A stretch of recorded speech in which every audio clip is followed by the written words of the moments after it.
Excuse me, would you please take your seats? We're about to begin.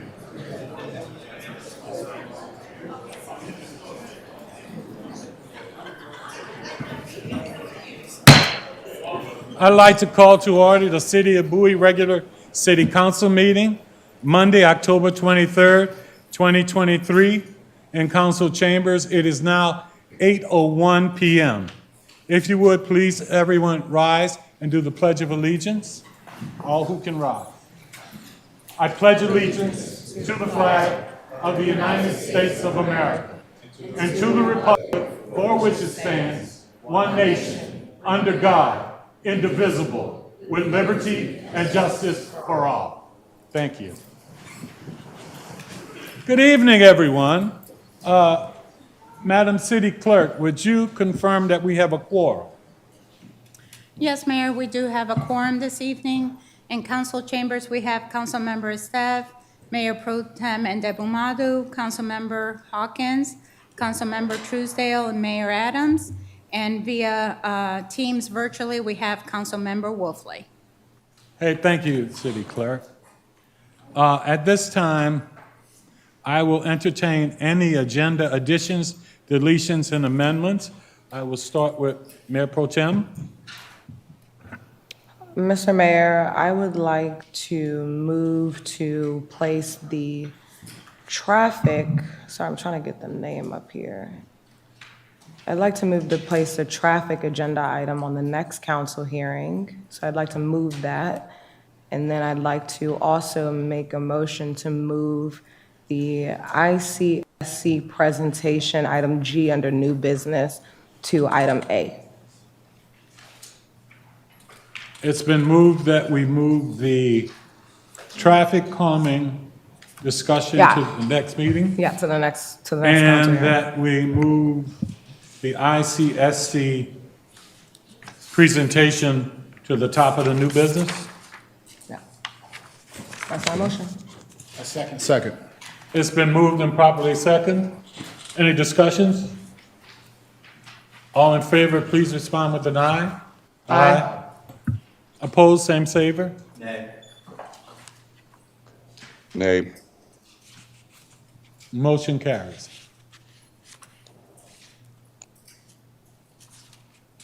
We will now move on to additional.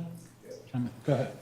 Mr. Mayor, I would like to make a motion to remove the Public Safety Committee item H from today's agenda.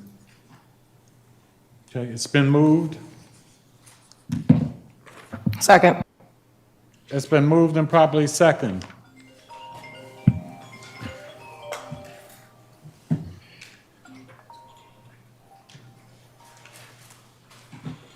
It's been moved and properly second. All in favor, please respond with an aye. Aye. Opposed, same favor. Nay. Nay. Motion carries. We will now move on to any other additions, deletions. We will now move on to citizen participation. Madam City Clerk, do we have any people signed up?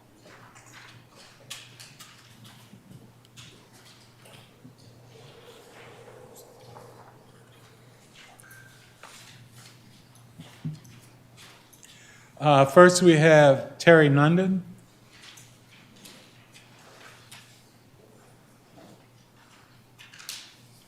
Did I misenunciate your name? That's okay. It's Nuruddin. It might be my handwriting.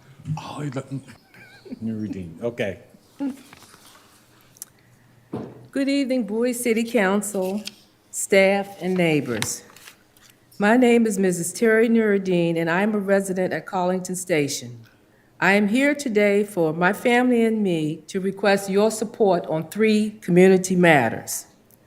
First, we oppose the implementation of Senate Bill 691, Home Amenity Rentals, scheduled to go into effect July 2024. My family is happy that tonight this council is scheduled to swear in new Bowie police officers and recognize our code enforcement officers by declaring October as National Code Compliance Month. We, like many families in Bowie, truly appreciate these public servants. That is why we ask you for your support tonight in opposing the implementation of Senate Bill 691. Contrary to the Senate fiscal policy statements, this bill will significantly impair our domestic tranquility. This law allows home rentals from 1 to 15 hours on all rooms except the bedrooms. Now, who at the county or state level will ensure that bedrooms are not rented out? Only our Bowie police officers and code enforcement officers will be on the front lines dealing with this crass commercial intrusion by online profiteers. Our homes represent our investment in Bowie, and there will be collateral damage when the peace of communities is broken. These places of peace and refuge are zoned residential, and that excludes commercial venues and the motel industry sector. Join our efforts to oppose Senate Bill 691, home amenity rentals, and have it repealed in the 2024 Maryland legislative session. Second, for the health and safety of our families, especially our children, we oppose marijuana stores being in our residential neighborhoods and shopping centers. CB 7023 places marijuana stores like tobacco stores in industrial zones. We want this council to say no to any amendments or maneuvers that would place marijuana stores in our residential communities and shopping centers. Legislators are entrusted with the responsibility and duty to make laws and rules that protect human life and promote good health and safe communities. And this is what my family wants. Join our efforts at the county to oppose any amendments or maneuvers that would place marijuana stores in the Bowie communities and shopping centers. And last, a storage facility is not a part of my family's vision for South Bowie. It is our greatest desire to preserve and protect the residential character of the South Bowie community. And we want your support, and we want to support the South Bowie Revitalization Strategy, which the Economic Development Committee is scheduled to present tonight. Please share our Bowie vision and oppose a storage facility being built less than 2 miles from our community. Thank you for your support. Thank you. Next, we have Patrice Murray.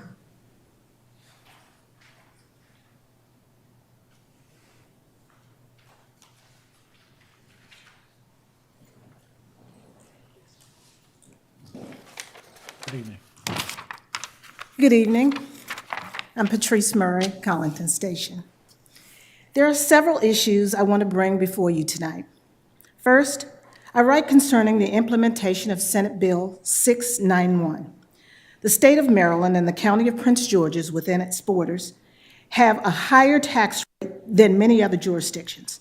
In Prince George's County, 70% of the budget goes to our school system, including my district, which has not increased the number of schools, yet wants to decrease the number of schools. And now the state wants to impose yet another tax onto the homeowners. This is not to say that I am in any way supportive of any use of home amenities for rent.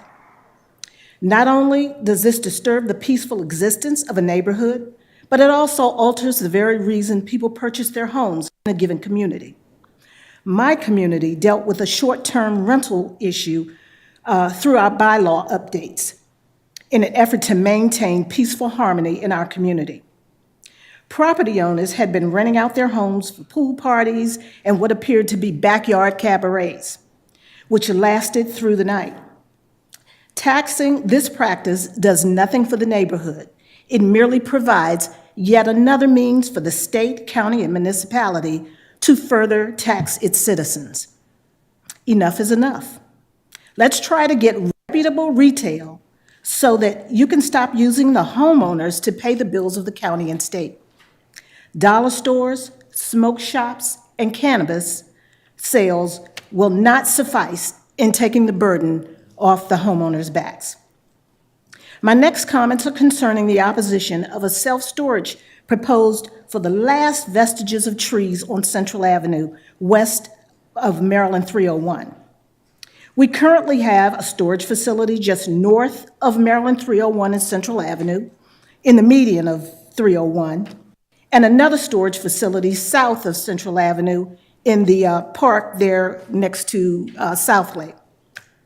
Both are within 1.5 miles of my community. Another one is not needed nor wanted. Prince George's County adopted the Climate Action Plan in the last council. Is it the plan to start abiding by this after all the trees have been removed from the county? My final comments are on the South Bowie Revitalization Plan. While I appreciate revitalization, it would benefit us more if a survey had come to the residents in South Bowie. Having attended a meeting of the Revitalization Committee, I was dismayed that any of the conversation was about increasing the number of homes in our area. We are currently inundated with homes. Let me repeat that. We are currently inundated with homes. Now, we could use a grocery store or 2 or 3, and we certainly don't need Giant, who moved from Pointer Ridge to Collington, the Collington Shopping Center, and now have plans to move to South Lake. We need additional stores. Revitalization in South Bowie means we no longer want to be a silent food desert, or a better description is that we no longer want to live with food apartheid. My request tonight is simple. You have a job to support and stand up for the residents of the city of Bowie. Our tax dollars pay your salary. If you don't have time to represent us, let someone else do the job. Please contact our county and state representatives and let them know what the citizens want. 1, no green light to rent amenities, to tax rent amenities in their homes. 2, no more storage facilities bordering our community. 3, retail, quality retail, before more residential. And finally, in light of all the recent train derailments, my community wants a list of the items that are transported on the line, the train line that goes through Collington Station. I think it's the CSRS line or something. And thank you for your time. Next, we have Dennis Brady.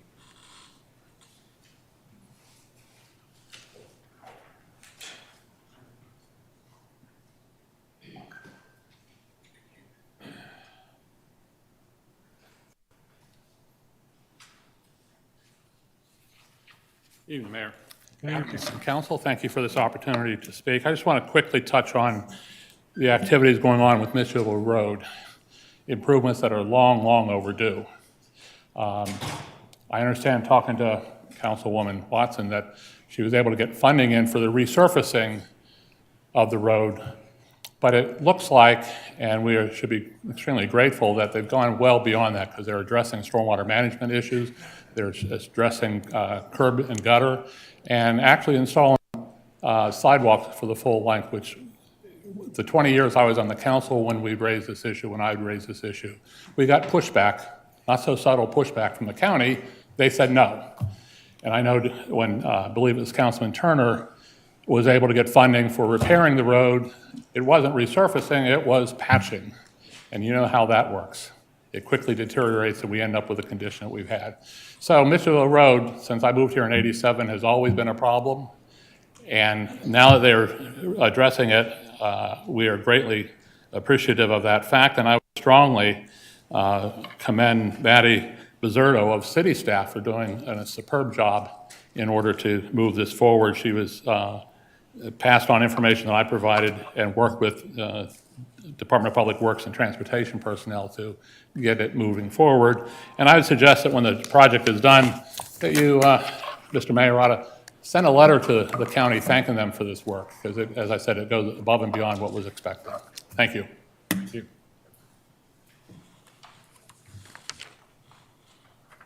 Okay, that concludes citizen participation. We will now move to presentations.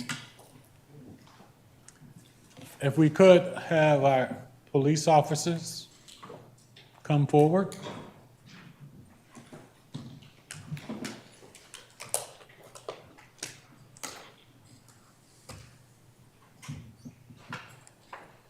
What we're going to do is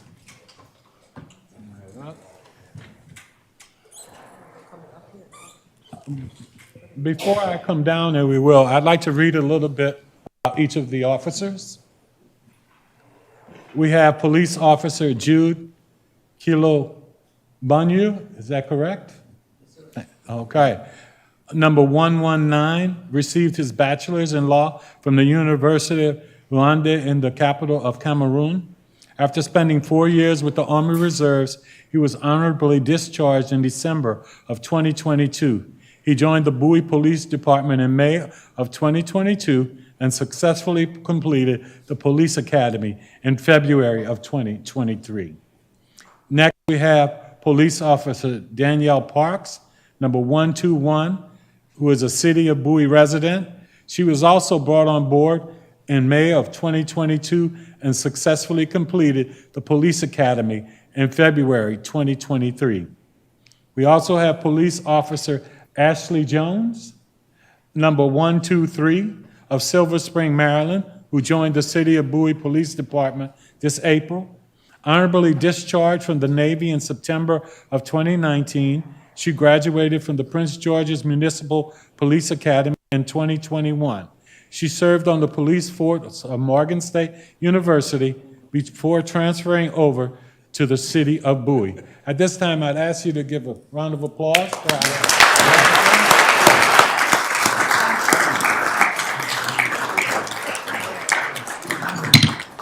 If you would, gentlemen, would you let me get by so I can do the swearing in? Please, council members.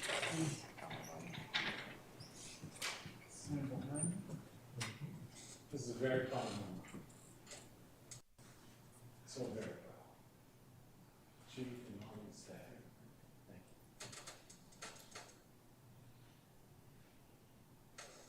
you. Okay. Would you please raise your right hand? I state your name. Do swear or affirm. Do swear That I will support the Constitution of the United States. that I will support the Constitution of the United States, And that I will be faithful and that I will be faithful and bear true allegiance and bear true allegiance to the state of Maryland. to the state of Maryland, And support the Constitution and laws thereof.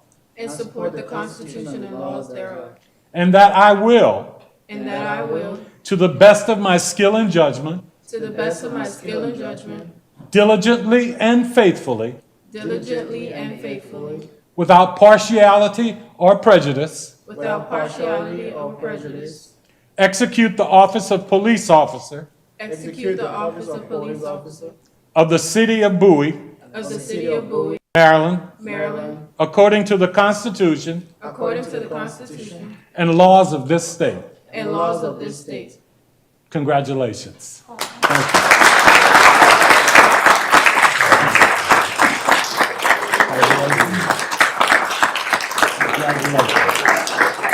And if you don't mind,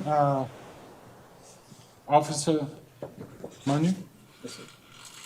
And I would like for you to join us down. We will all take a picture down there. Officer Danielle Parks. Thank you.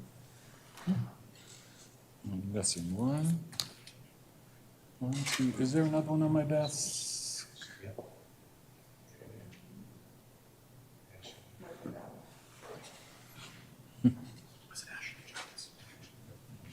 Just making for a moment of drama. You look at me like, yeah, right. Officer Ashley Jones. Thank you. No, thank you. All right, can we get a round of applause? Chief, do you want to come up for a picture? Okay, we're going to come on down.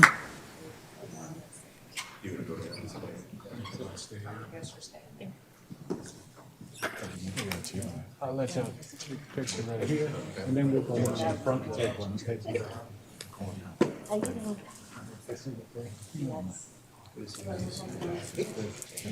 I know y'all made one.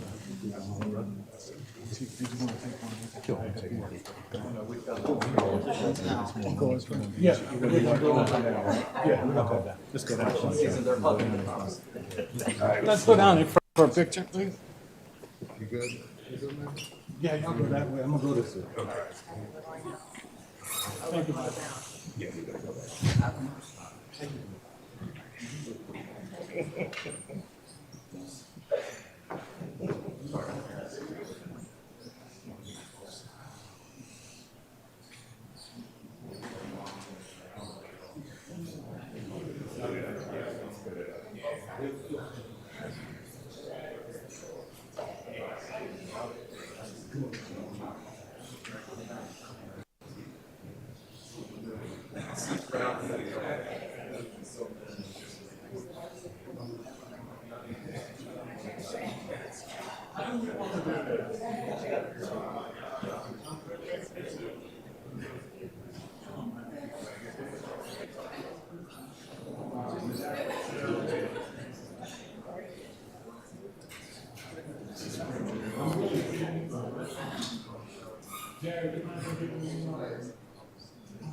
With the family, please stand.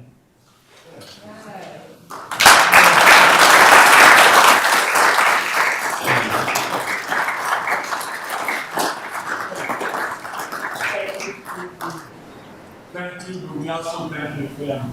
We thank you for making that sacrifice and allowing your loved ones to support our community. So thank you so much.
Members of code enforcement come forward.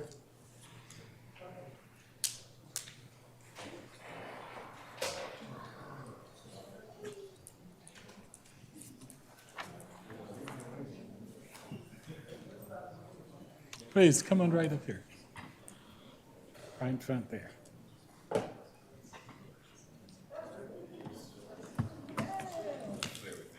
Thank you. You can just stand back because I would like to read a proclamation. The City of Bowie, Maryland, a proclamation of the Council of the City of Bowie, Maryland, proclaiming October 2023 as National Code Compliance Month in the City of Bowie. Whereas code enforcement officers provide for safety and welfare of the citizens throughout the United States through the enforcement of local codes and ordinances, and on various issues of building, zoning, housing, animal control, environmental health, and life safety. And whereas code enforcement officers often have a challenging and demanding role and often do not receive recognition for the job that they provide, improving the lives and working conditions for residents and businesses of local communities. And whereas the roles of many code enforcement officers have expanded in recent years with the increased number of foreclosed and abandoned properties in communities impacted economically. And whereas code enforcement officers are dedicated and highly qualified professionals who share the goals of preventing neighborhood deterioration, enhancing and ensuring safety, and preserving property values through knowledge and application of housing, zoning, and nuisance codes and ordinances. And whereas code enforcement officers often have a highly visible role in the communities they serve and regularly interact with a variety of state officials, county officials, first responders, legislative boards, commissions, agencies, and other bodies. And whereas code enforcement officers are called upon to provide quality customer service and excellence to the residents and businesses of the communities in which they serve, and whereas the American Association of Code Enforcement wants to recognize and honor code enforcement officers and professionals all across the United States and bring awareness to the importance of code enforcement to the communities of the United States. And whereas the American Association of Code Enforcement was established in 1988 for the purpose of providing ongoing training and support for code enforcement professionals working in the United States. Now, therefore, be it proclaimed that the Council of the City of Bowie, Maryland, hereby proclaims the month of October 2023 as National Code Compliance Month, and we call upon municipalities and communities to join us in recognizing and expressing their appreciation for the dedication and service by the individuals who serve as our code enforcement officers. Introduced and passed by the Council of the City of Bowie, Maryland, at a regular meeting on October 23rd, 2023, signed Timothy J. Adams, Mayor. I would like to say congratulations and thank you so very much. Can we give him another hand, please? Please, please, please. There you go, sir. Thank you.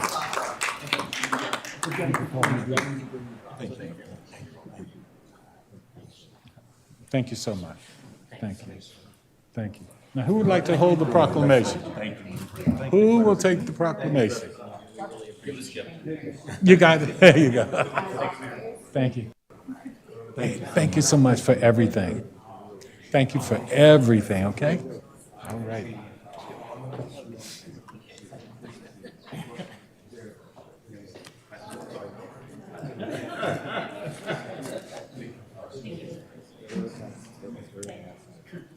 As it currently stands, we have nothing for city boards and committees.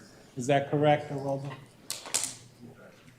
Nothing for city boards and committees? No, not this evening, Mayor. And at this time, then, we would move to council announcements. Mayor Pro Tem? Thank you, Mr. Mayor. I have one announcement that I'd like to share with the community, and it's great that it follows acknowledgement of our code department. So essentially, I just want to update the community in regards to Pointer Ridge Shopping Center. This morning, I received a wonderful email from Nick Spurgeon. I'm going to give Code Compliance a shout out here, and I'm just going to share some of the work that has gone on at Pointer Ridge Shopping Center. The Code Compliance team conducted an inspection of Pointer Ridge Shopping Center last week and identified several violations. Based on the inspection, the property owner has been cited for the following areas. A hole in the asphalt has developed along the vehicle pathway behind the shopping center. The former Pizza Hut requires gutter cleaning to address plant growth and debris. Former Pizza Hut exhibits areas with chipping, peeling paint, and rotting wood.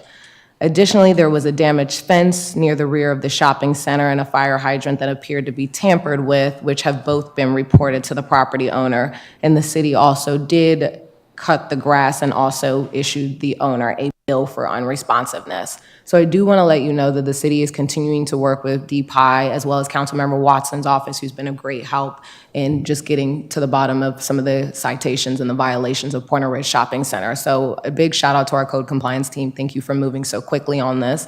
And hopefully we'll see some improvements here soon. And so they'll continue to work with DPI to understand what violations might have been issued, or if any municipal infractions were issued, and then from there, we'll begin follow-up with the shopping center owner. So thank you so much. That's my announcement. Thank you. Any other comment? Councilman Jared Hawkins? Thank you, Mr. Mayor. Mine's a little more lighthearted. Bowie High's football team took a tough loss to Wise High School. But, you know, Wise is one of the best teams in the state, so can't be too surprised. But this Friday, Bowie High School is going to be playing Roosevelt, which, you know, if you've been to Bowie, if you went to Bowie or you know anything, you know that this is a game we get up for. So I'm going to be there, and I would like to see as many Bowie residents there to support our student athletes, and hopefully we can get that win. So thank you, Mr. Mayor.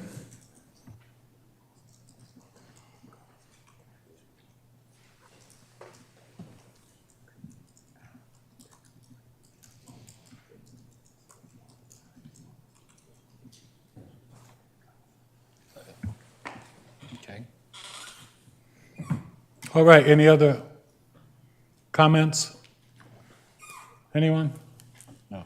Well, at this time, I would ask that we all just take a moment of silence as we look. The war in Ukraine is still going, and as we know, the issues that have happened in Israel and Palestine, that we just take a moment for all those lives that are being lost. If you will, please.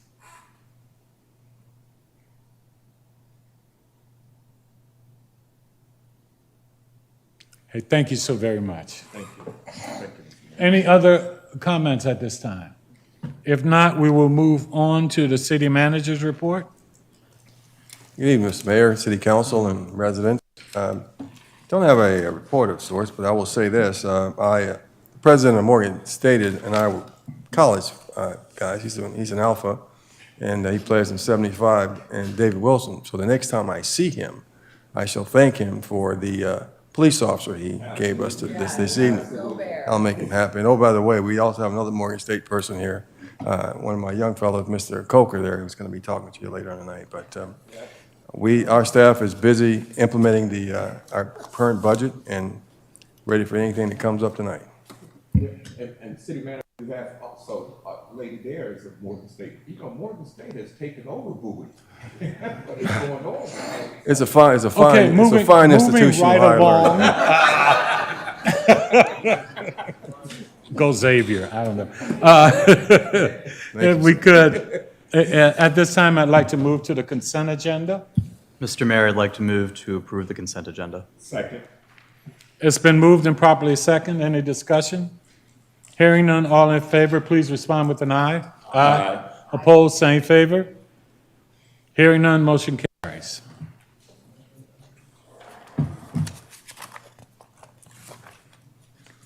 We will now move to our old business.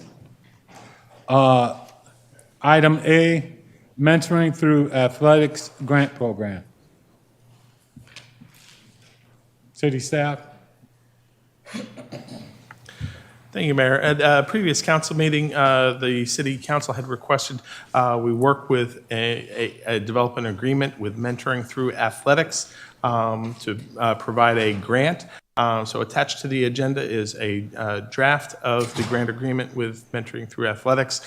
Council had also asked that we provide some vetting of the organization. So we had gotten all the documents that were requested in the grant agreement. We had received them in advance. Those are also attached to the agenda this evening. And if the council has any questions, I'd be glad to address them as we can. Otherwise, it's up for the council's consideration this evening. If you could, I'm going to ask a very broad question again. During the vetting, was there any problems, any issues? No, sir. Okay. We received all the documents from them. Okay. Great question, Mr. Mayor. Thank you. Go right ahead. Oh, no, Any that was a great questions, question. any concerns at this time from any other members? Okay, if there are no questions at this time? Council members.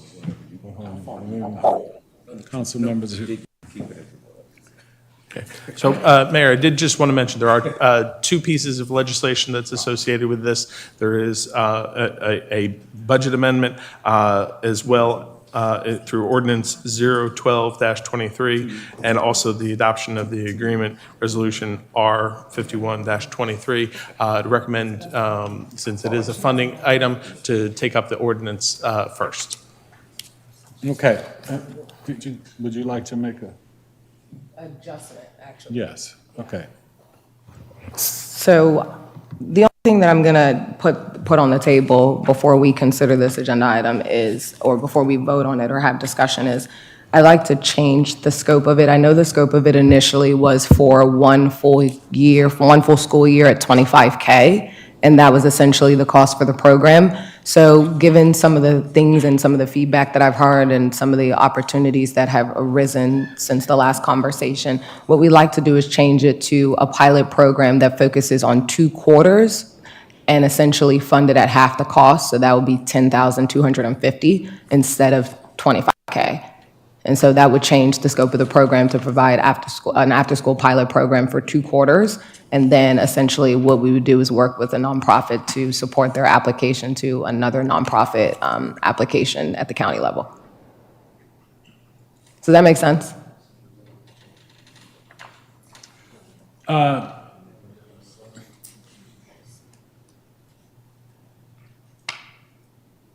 Does that pose any problems for us with the ordinance moving forward?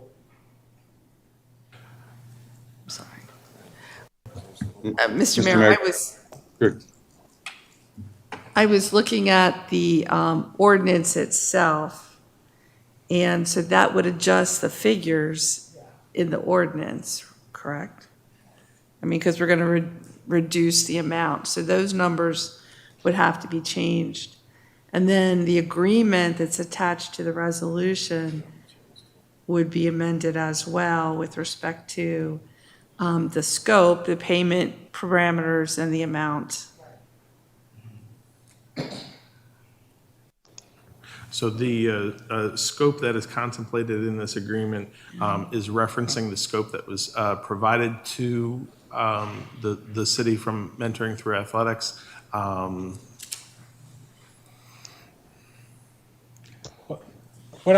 City Attorney, I guess my question would be, can we, as a council, vote on whether or not we want to make those changes to it and move forward with it pending agreement with the vendor? You can make those changes, yes, you could, but as I said, we would have to amend the ordinance yet again to show the difference in the figures that are reflected in the one that's proposed before you this evening. So you take that one first, that would be your first order of business, would be to amend the numbers Right, and then. in the ordinance to reflect the correct numbers. And then amend the timetable, the period of performance. Correct. Okay, is that what you? Yeah, why Huh? not? Will we need to come back again, or can we vote on, can we move that forward with that change? If I were better at numbers, I would do the math very quickly, and I'm sure it's easy math to do. But you could amend it this evening and put it forward, the amended ordinance as further amended tonight. Maybe cleaner to do an amended ordinance at your next meeting, but I don't know if you have time for that. Right, I don't. So you want to just leave it as is? At the 25 for 1 year. Yeah.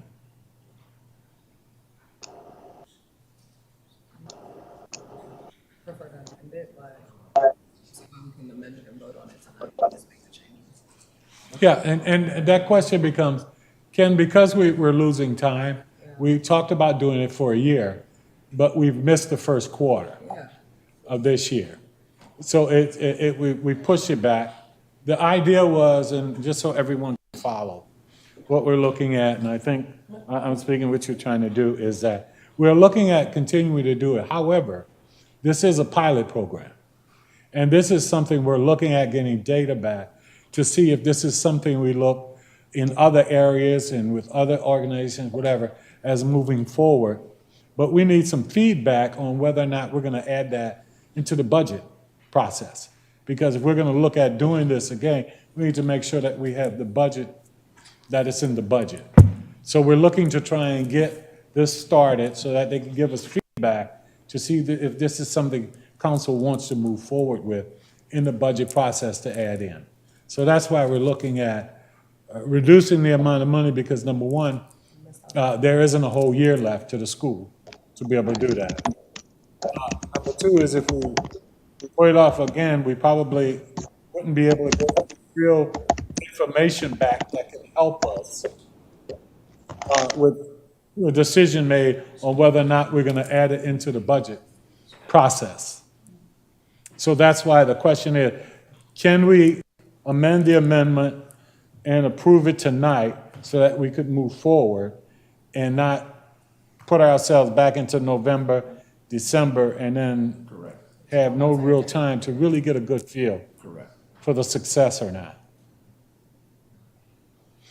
Madam City Attorney, did you follow me on that? Yes, sir. Okay.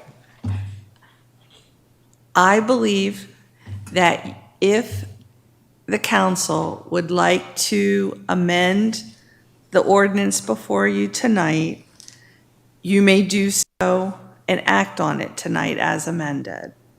Okay. So my only reluctance is, I've been looking for a pen and I don't have a pen with me because we need, there we go, now I have two. What is the number they gave you feedback on?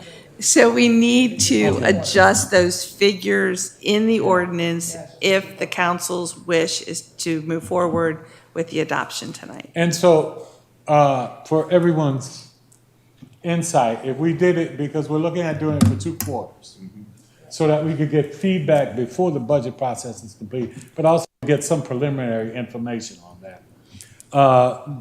The numbers, I believe it's $10,250 for 2 quarters. So I'd like to lower that amount from what we have at the 25, is what we're talking about doing. Lower that to $10,250. Have the period of performance be for 2 quarters of the school, which by then we should have a feel as to whether or not this is something that is advantageous and something we want to do. Yes, go ahead. And that will also give time for the education committee to recommend what an after-school program in the city of Bowie could look like if we were to take that up in the next budget cycle. So that will also give time for them to do that as well. Very good. Okay. Very good. I like, when would you want the start date to begin? Immediately. The start date. What's that? The start date? I would like to see, I think what we talked about doing in the beginning of November, when can they start? I think, I don't know, but I would assume that whenever after the next break is. I've been out of school for a while now, so I would assume. After when the next school Thanksgiving? break, yeah. I think that's when the new. No, we need a date in order to give to my people so they can get, so they're gonna have a target to work with, that's all. To carry it. No, they need 30 days to stand up a program. Okay. So then that would match the immediate and then the end. That's like after Thanksgiving. Yeah, That's like after Thanksgiving break. When they come back from Thanksgiving break, that's 30 days from now. Okay. Yeah, okay. so Well, when we get- let's look at doing after Thanksgiving break, the beginning. I think what I would say, yeah, what I would like to say is, we put it as the beginning of the next quarter for school. Yeah, absolutely. Right, this next quarter. Let's do it that way. And then that way, we'll get that time from the schools. Yeah, exactly. As to when that is, I don't have that exact. So let's start it then, and that gives us 2 quarters, and by then we should have feedback and an assessment, even through the staff and through the education committee and others that need some feedback. Okay? And this is, just for clarification, this is just for the elementary and middle school program. That's what this is for. Okay. Correct. All right. Is there, that was a motion, or would you like to Excuse me, state them? Mayor. I will entertain, yes. I'm sorry, this item had a public hearing, so we just need to go to the formality of the public hearing before we make any motions. Before we make another change to amend the amendment? So we don't amend the amendment before the public hearing, we wait till after? Yeah, just, there's no one signed up, but we need to go through the process of opening the public hearing, Okay. closing it, and then we could go on with the motions. Okay. At this time, I'll open the public hearing. Do we have anyone signed up? No, Mayor. I declare the public hearing closed. Formalities. Thank you so very much, City Clerk. Now, we need to do an amendment to the amendment.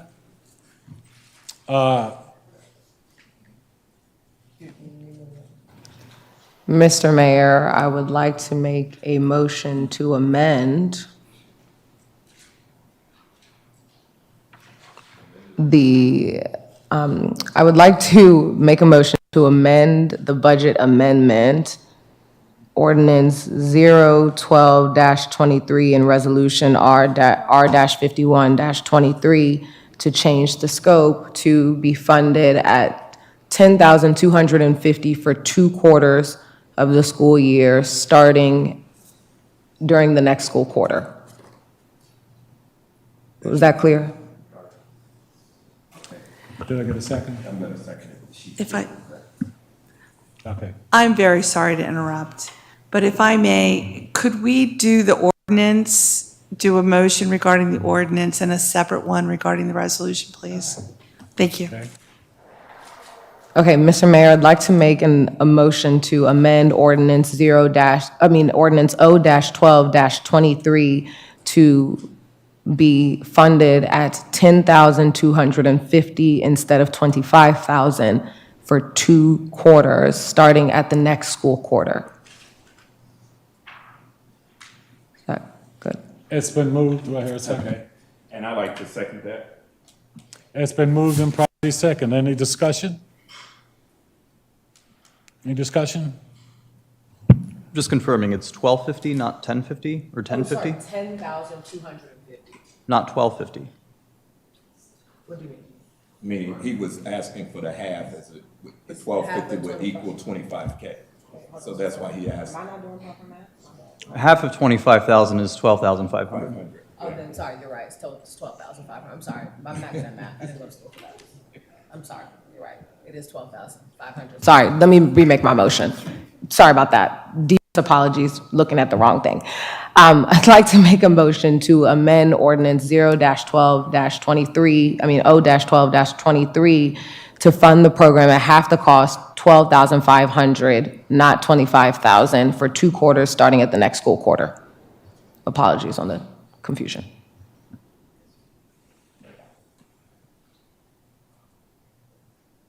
It's been moved. And I like to second that. I like to second that. Thank you. It's been moved and properly second. Again, thank you, Councilman, for that. Any discussion? Hearing none, I'll call for So the sorry, vote. Mr. Mayor, I did just have one remark. I do appreciate what my colleagues are trying to do. I will just reiterate the concern that I've had before, that we have a normal budget process where we can discuss creating new programs. We're doing this outside of that process, and that's a little tough for me because, you know, we had a whole year where we decided to create an historically large budget without setting a tax rate that could pay for it in the long term. And yet here we are outside of our budget, giving even more money away to create new programs that we didn't discuss when we were voting on a budget and creating our tax rate.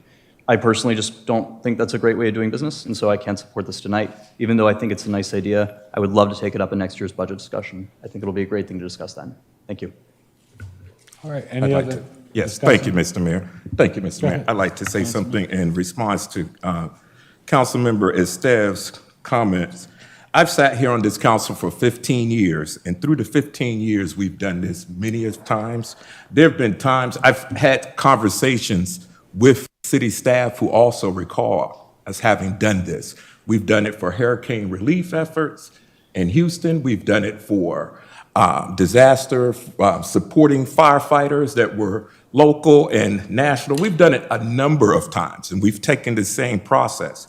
Here we have an opportunity to benefit and support families that are right here in our community.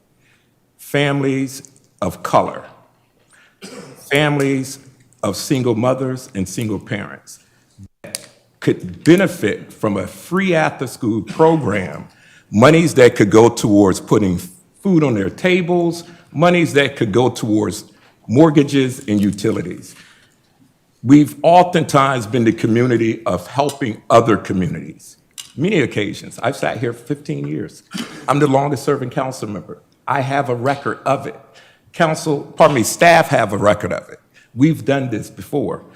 Councilmember Staff is an agent of chaos. He created chaos and lined up people here to walk up here in this City Hall building to speak against that program that Councilmember Ndevumadu put forward to support our community here in the city of Bowie. Taxpayers, this is reinvesting in our community. This is a direct reinvestment in our community, in our young people, keeping our families here in the city of Bowie, providing them services and amenities. This is what this council is to do. For $25K, we are providing services to nearly 250 families for after-school program.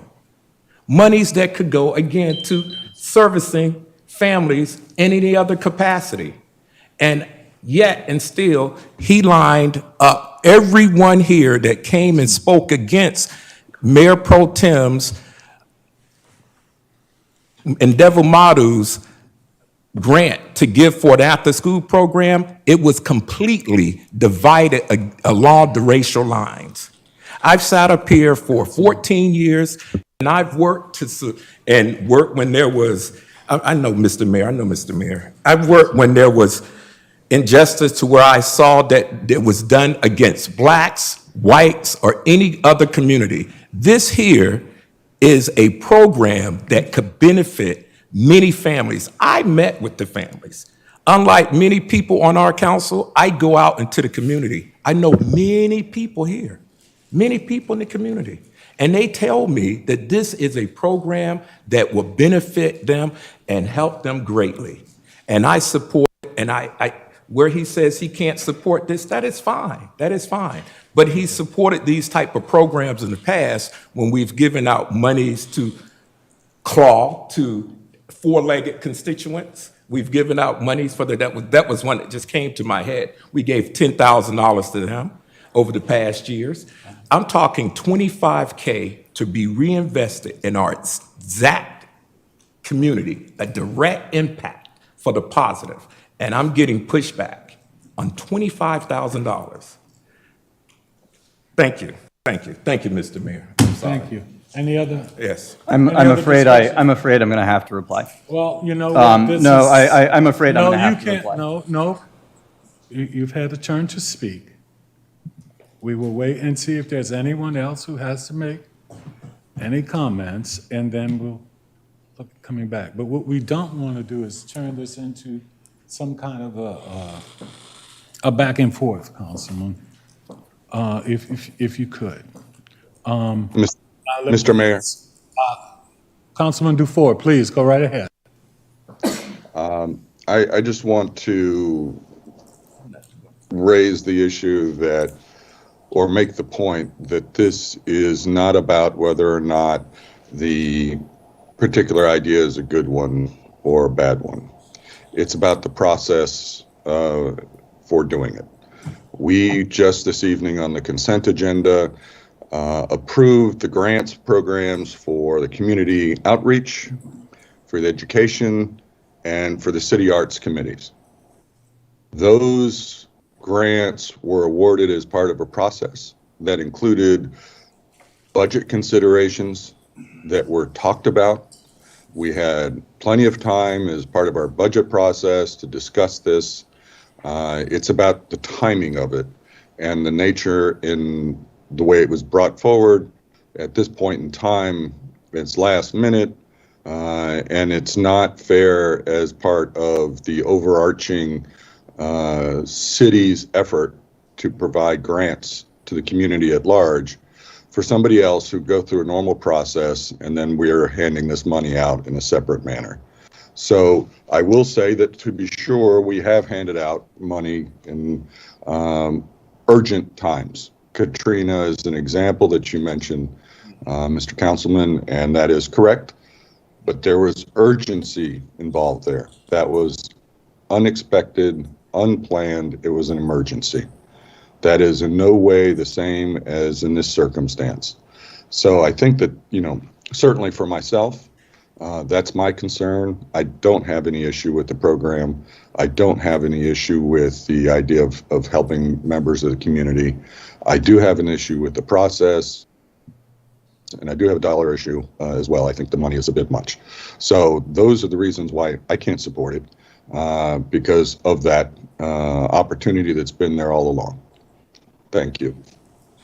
Hey, thank you, Councilman. At this time, we'll go to Mayor Pro Tem. Thank you so much, Mr. Mayor. So I'll just offer brief remarks and just reiterate what I've reiterated from the beginning. We all have a responsibility to represent our districts, and different districts have different needs and different requirements and different levels of action in which we need to step up at that time. And I've said time and time again, when I first initially brought this up, it was brought out of an urgency that I heard from District 4. And I've always been known as a council member for my district. And this doesn't mean that other council members are not this, but I've always been known as a council member who acts urgently whenever I see and identify an issue to propose solutions to essentially solve those issues. And so that's essentially what this is. I do want to clarify for the record, because we've clarified it many times before, and I do know that I want to prepare that there may be a number of different articles that will come out tomorrow about this particular issues, but this is our process. There is no set process for grants. We as a city do not have a set process for grants. We have asked that question of staff time and time again. Yes, the Community Outreach Committee does have a grant. Yes, the Education Committee does have a grant, but there is no SOP currently in place, and I'm an SOP gal. I read them in and out. There is no SOP that requires us to direct anybody to the Education Committee or the Community Outreach Committee or any committee that has a grant. Committees do not have the financial authority to decide how City of Bowie money is spent. And so essentially what the process is if we identify things, we as council members can year-long put in place anything on the agenda and let it be up for discussion and go through this exact process, which is a budget ordinance amendment to go through and fund whatever it is that we feel needs to be funded on, acted on urgently. Now, I respect the ideologies of my council members. If this is not an urgent need in their communities, I understand and I respect that. However, today, it is an urgent need in District 4. So I push for the funding. I have tried to meet my council members where they are.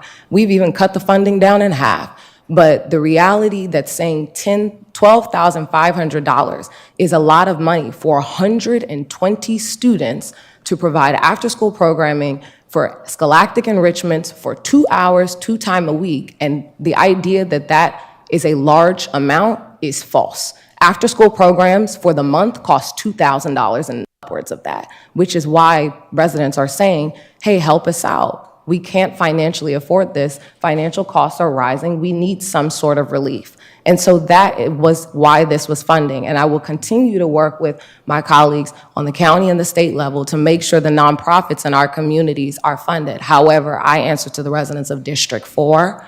And today, given the 60-something letters that we got in support of this program, I stand behind my program and I support my vote. Thank you.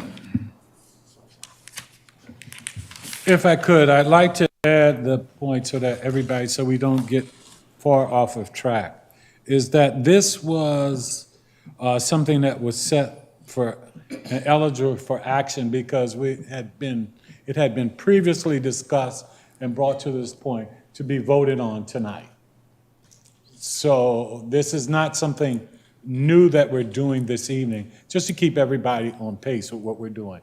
This is something that was brought forward that we were supposed to vote on tonight and that we're going to get to eventually. Having said that, Councilman Stev, I think you may have wanted to have a comment. Real briefly, we have about 36 nonprofits in Bowie that do a lot of work for our young people. We didn't give any of them the opportunity to apply for this grant. Usually when you do a grant, especially in a larger amount than you normally would, and typical grants we award, in fact, we're voting on awarding several later tonight, are in the $3,000 to $4,000 to $5,000 range. So typically when you award grants, you give an opportunity for all the organizations to apply to see who best fits the criteria that you're trying to address. My colleagues have described this as urgent.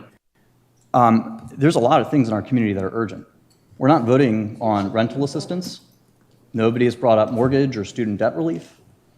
In fact, the two things related to public safety tonight on our agenda, after an entire summer getting feedback on public safety, were summarily pushed back this evening. One of those agenda items, which is figuring out how to slow down speeding on our many streets, that got pushed back 3 times. So I want to address the question of urgency. There are a lot of urgent issues on our plate. I don't believe this was one of them.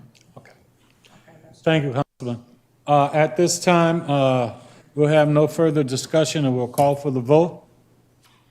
All in favor of the motion made by Councilwoman Mayor Pro Tem Under Mamadou, please respond with an aye. Aye. Aye. Opposed, same favor.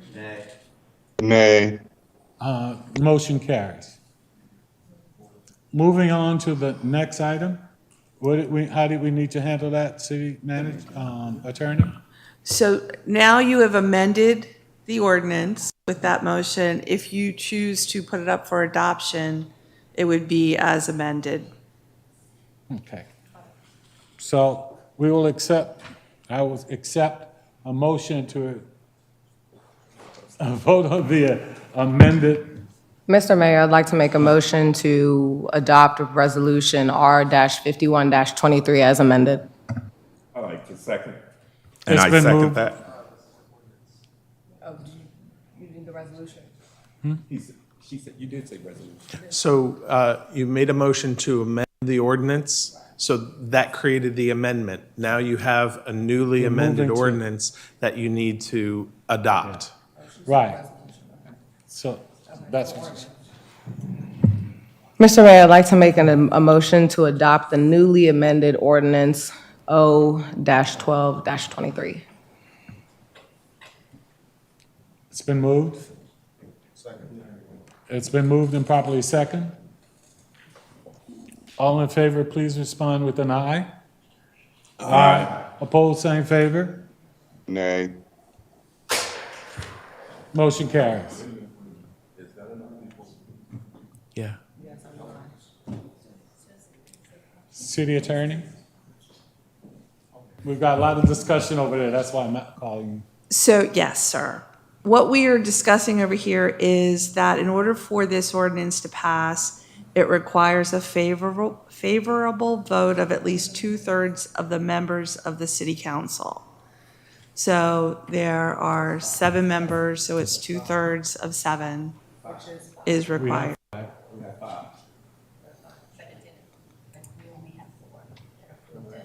But that's what we were talking about. You require to have 5, We have 5. but the city, You have 5 votes. You have 5 votes. 1, 2, 3, 4, 5, right here. It was 5 to 1. Okay, I'm sorry. My math is wrong tonight. It's okay, Okay, I had 2 going around. okay, so we've got that straight, that motion carries, okay? Mathematically required, No problem, no you problem. made it. All right. City Attorney? Anything next for us on this, or? with respect to the ordinance, no. Now you would move on to the resolution. Okay, And your resolution, the attachment to the resolution will need to be amended according to the motion that you made to amend the ordinance, right? Reducing the amount that's reflected in the agreement, as well as the payment over the quarters as well. With respect to the resolution, Daniel, did you have anything you wanted to say? Yeah, so for the agreement, since there's with the agreement, if you would make a motion to amend it to reflect the new start date that you were contemplating for the program, and then we can adjust the language in that agreement in accord with the start date that you And proposed with the your amendment. amendment would be the same as the one we just did for that. So we would be, You'd make an amendment on of the resolution itself, and then you would act to adopt the resolution. okay. So the amendment to the resolution would be that we cut the cost to $12,500 for a period of performance of just 2 quarters, beginning the next quarter of the school year. And that's a motion. So, okay, let me amend the resolution. Someone could second me on that alone. Second. It's been moved and properly seconded. All in favor, please respond with an aye. Aye. Opposed, same favor. Abstains? I was a nay, apology. Okay. All right. So now we would move to pass the resolution as amended, correct? I'll take a second on that. Second. It's been moved and properly seconded. All in favor, please respond with an aye. Aye. Aye. Opposed, same favor. Nay. Motion carries. Okay. So we are now moving to our next item of business. Excuse me? That's a new business, yay. Yeah, new business. We will now have the recap from Mayor Pro Tem Ndabumadu and Councilmember Gardner on their report on their experience attending the International Council of Shopping Centers. And I will turn that over. Thank you so much. Staff, could you be able to put the PowerPoint up? Yep, we're just the waiting board. for Mark to switch over. Awesome. It's Thank ready to you. go. There we go. Okay, wonderful. All right, thank you so much, Mr. Mayor. So I'm going to make this very brief because I know we've got a long agenda tonight. But I just wanted to briefly run through this because I know we have a number of different discussions around economic development this evening. So just as brief historical context, Councilmember Gardner and myself attended ICSC in Vegas this year. Essentially, and I'll let Councilmember Gardner speak to his experience and his recollection of ICSC, but this is going to be our recap overview and our agenda. And yes, I put together this beautiful slide. Thank you so much for the accolades. But essentially, we attended ICSC this April mainly because we started hearing a lot of buzz about how ICSC was essentially the place that we go to recruit new businesses. And since economic development has been at the top of our priority list for a really long time, Councilmember Gardner and I wanted to see what is this conference all about and how can we be leveraging a lot of these connections a lot better, and how can we be essentially positioning ourselves as a municipality a lot stronger to be able to attract and recruit the businesses that we want to see here in Bowie. If you want to go to the next slide, I'll just give you a brief background. ICSC is basically a member organization that the city of Bowie is a member and a part of, and so we pay an annual membership fee to be a part of this membership. And essentially, it's where businesses and municipalities and states go to really just kind of really focus on economic development and just development all overall. So this group, International Council of Shopping Centers, typically hosts a number of different engagements. So they do one that's local, usually at the Gaylord, that I know staff usually attends. And then they have one big one in Vegas, which is where most of the municipalities in different states go out to just discuss all things economic development. If you want to go to the next one. One thing that I want to hone in on really quickly before we get to the nuts and the bolts of our presentation is just really where the city of Bowie is right now. So this data is from the 2021 census. This is the most accurate and the most up-to-date data that we were able to get access to. So it's just so you can see a little bit of where our population is, and when we are talking to these businesses, when Councilmember Gardner and myself had an opportunity to talk to these businesses firsthand, what we were highlighting. We have about 58,000 residents right now. Median average age is 42.9. And then when you look at our per capita income, it's really sitting around, I want to say maybe around 53,000. Rounding up, or the median household income of 127,000, which is really, really, really high for a municipality.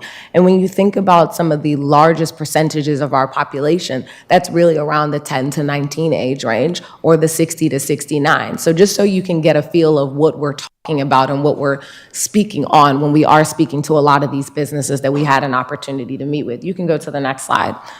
On the next slide, basically, these were all of the companies that stood out to us that we were able to speak to. So I'll let Councilmember Gardner speak a little bit more to his experiences, but just to give you context, we did not have any agendas or any meetings set prior to going to this conference. So we went out there because typically most of these organizations book out meetings with different representatives from municipality months in advance before they even come to this conference. So Councilmember Gardner and I were a pretty much late addition. And really what we did were we passionately and aggressively walked up to all these businesses and was like, why aren't you in Bowie? Let me tell you why you need to be in Bowie. And we learned a number of different things.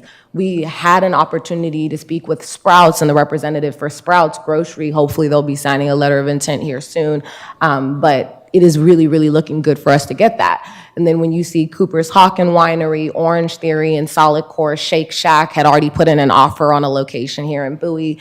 Alamo Draft House Cinema, we were able to have a great conversation with them and trying to find a location for them to possibly look at here in the city of Bowie. Top Golf as well had a great conversation and have had some follow-up with their representatives as well about putting a location in Bowie, as well as Kona Grill. Matchbox had already put in an offer in the city of Bowie at one of the, we don't own any of these developments, but one of our sites, Chick Salad, which is a Chopped competitor, because we've been hearing from a lot of our residents, hey, this is a nutritional desert. And so we were able to talk to some of the more healthy establishments, but the really big one, which stood out to myself and Henri, which we've had multiple conversations with, was Tesla and the Tesla Service Center. So we spoke to the representative at Tesla, and they should have already, or about to come out and tour a site to figure out a location. But should we be able to move forward on that Tesla Service Center, you're talking about 200 possible jobs coming to the city of Bowie and the first service center in Prince George's County, which is a huge deal. And of course, we believe they should be located in the city of Bowie. And I'll just pass it over to Councilmember Gardner to share a little bit more about our experience, because this was really some great work, and then we'll go through the presentation. We only have like 2 more slides left. Councilmember Gardner. Yes, thank you, Mayor Pro Tem Devamato. She is actually correct. It was an exciting trip full of lots of fun and information. We were well received. The city of Bowie was well received. And as Mayor Pro Tem Devamato mentioned, we did not know that we were supposed to schedule appointments well in advance. So when we went there, we had nothing scheduled. We had to basically cold call and hard door knock. I know many of you don't know this, but my professional career began in sales. I worked many years with Sprint PCS, where we sold mobile phones door to door. And then I went from there to Nextel, doing very much the same thing. I was much younger, my late 20s and my very, very early 30s. Being with Mayor Pro Tem Devamato actually took me back to those days of cold calling and then going in and walking up to people and explaining your product. Our product was you, the city of Bowie, and talking about all the great things that we have going on here. And I don't know if you realize this, but I know our member of the Economic Development Committee, Ms. Yolanda Muckle, and also head of the Maryland's Real Estate Realtors Board, she knows this. Within our zip codes, we have some of the highest incomes in the nation, but we have so few good amenities. We have an abundance of nail salons and beauty supply shops, and I don't want to see this. I don't mean any harm, but I like to stay in my community for as long as possible. Even though I've decided to leave the council, I've not decided to leave Bowie. I love our city. So what we have to do is to reinvest in our community. Ms. Muckle is completely aware of this program, this conference. We went out there, we were told, and some staff members here said, I don't recommend you going. It's not going to turn out as you hope. Well, we just found the opposite. We went, we came back, and we have now these fine firms that are looking at Bowie. And I do want to say Tesla. Tesla is a game changer. They are looking at one of our communities here in new developments here in the city of Bowie along the 301 corridor. They want that exposure, but they're not just going to bring a sales center. They're looking at, as Mayor Pro Tem Devamadu mentioned, a complete service center to where they're going to bring 200 jobs in the six-figure income bracket, matching the incomes that are here currently. Ms. Muckle and I have had conversation about the great things we have in Bowie, the great things that we're doing. We just need to continue on that path. Bowie is no longer that horse and buggy town. It is the jewel of Prince George's County. We are the main city in Prince George's County, and I think, we vary back and forth to being the fourth or the third largest city municipality, but it doesn't matter. What we do know is that we have a product here in Bowie that we can sell and take nationally, because there are a number of great firms that have never even heard of Bowie that are now interested in coming here, and we're going to work. I'm going to continue to remain involved as a former council member. I'm hopeful that the mayor and the council will appoint me to the Economic Development Committee, because I like to remain involved and keeping those things going and driving our economic force here in the city of Bowie and selling our product. But I think this is great. And this is why, as I mentioned earlier to you, I was in my 20s when I began my sales career. I don't have the energy and the drive that it takes to moving our city forward. So this is why I said to myself, I'm going to sit back and leave it to the younger people to come in and to move our city to the next level. Those of I feel confident. But thank you, Mr. Mayor. You have done a great job. Thank you, Mr. Mayor. And thank you, Mayor Pro Tem Devamadu. And I want to thank staff for working with the group Tesla and the Abernathys, and thank you all for the dialogue and the continuation of pulling that, because that's a pretty big fish, but not too big enough for our boat. We can handle it. All right. Thank you. Mr. Mayor, if I could just continue with the presentation. Go ahead. One thing that I want to point out before we get to the next, so on the next slide, I think one thing that was a big learning lesson for us is every single municipality across the state of the entire United States is competing for the same business. I really just want to drive that home, because that was a real eye-opener for me. A lot of people say, well, why don't these businesses want to be in Bowie? I don't think it's that simple anymore. I think it's just as simple as every single municipality is competing for the same business, and there's not enough of this business to go around. And so what we learned is that sometimes these companies in which we are looking at and we want to be here may not always know from a corporate perspective. Corporate may be out there in California.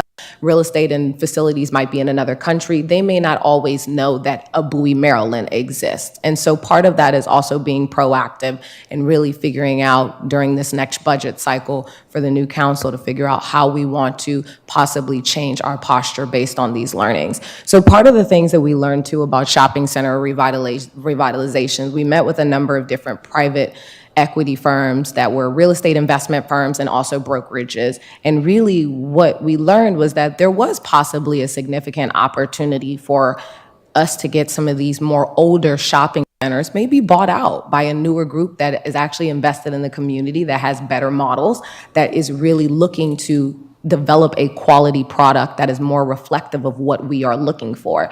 And so part of it was learning that we can no longer afford to allow the conversation to be shaped around us. We have to lead it. And part of that means actually working with development firms and understanding who are the best ones out there and garnering a better relationship with them so that we have a proactive say in what comes into our community. And I know that that sometimes can be a contentious topic, but that was part of the learning. So really knowing who are those right partners that we really want in our community. And when property is coming for sale or coming online, like for example, where off of Mitchellville Road, there's a property for sale right there. I forgot what it's called, across from Kohl's. really connecting the dots for some people, having those right partners and really connecting the dots and saying, hey, this property is online, is this something that you'd be interested in? So looking at that, so if you can go to the next slide, because it'll just hone in on the learnings. I know there's a lot here, you can read it at your own time. I want to drive home the restaurant piece, because a lot of people say, hey, we need upscale restaurant. We talk to a lot of them, and particularly what we learned from them is that restaurateurs are risk averse. They do not like to take big bets. They don't like to create new models or new concept. They essentially go to areas where there's proven success models and they rinse and repeat. And that's what we heard from a number of different restaurateurs.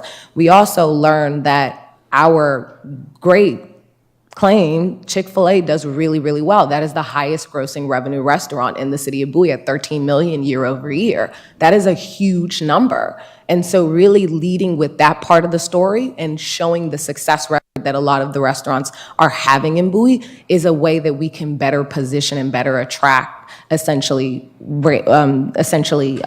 sales with the people that we're trying to attract. Another thing that we also learned was that sales shouldn't necessarily, when it comes to retailers, shouldn't be our talk track. We should really lean in with the brand recognition, because that's what a lot of these businesses care about today. We all know that sales in brick and mortar are kind of going down, and that model is shifting away to a more e-commerce footprint. And so what these brands are after is really brand recognition and that visibility, so that people in the community, since we have proximity to so many corridors, can see, oh my gosh, there's a Sephora there, or there's a Nordstrom's. I need to shop at Sephora later, www.sephora.com. And so that's essentially what we learned when we were out there, is stop leading with the sales aspect, because no brick and mortar is doing really, really well with sales compared to what they did years ago. It's really the access that you have and the brand recognition that they care about today. And then I think some of the more opportunities that we learned about, these are just learnings that we had that I put on a piece of paper, was, just really doing some more targeted outreach. Once we identify the companies that we want, there's no reason why we can't just reach out to them and say, hey, we want you here in Bowie. Here's a project, or here's an open land, please consider, and let that conversation evolve. That's kind of how we did it with the Tesla dealership, and that conversation has evolved. And so playing a more direct role, just really engagement with better development partners, like really finding who are those good partners and that are doing great things in the community, and really figuring out how we can really match the two. Really sponsoring events to let people know we are serious about recruitment. Unfortunately, like, the district was there and they sponsored a lot of stuff. And people ask, why is the district getting all these things? Because the district is also quite aggressive in recruitment.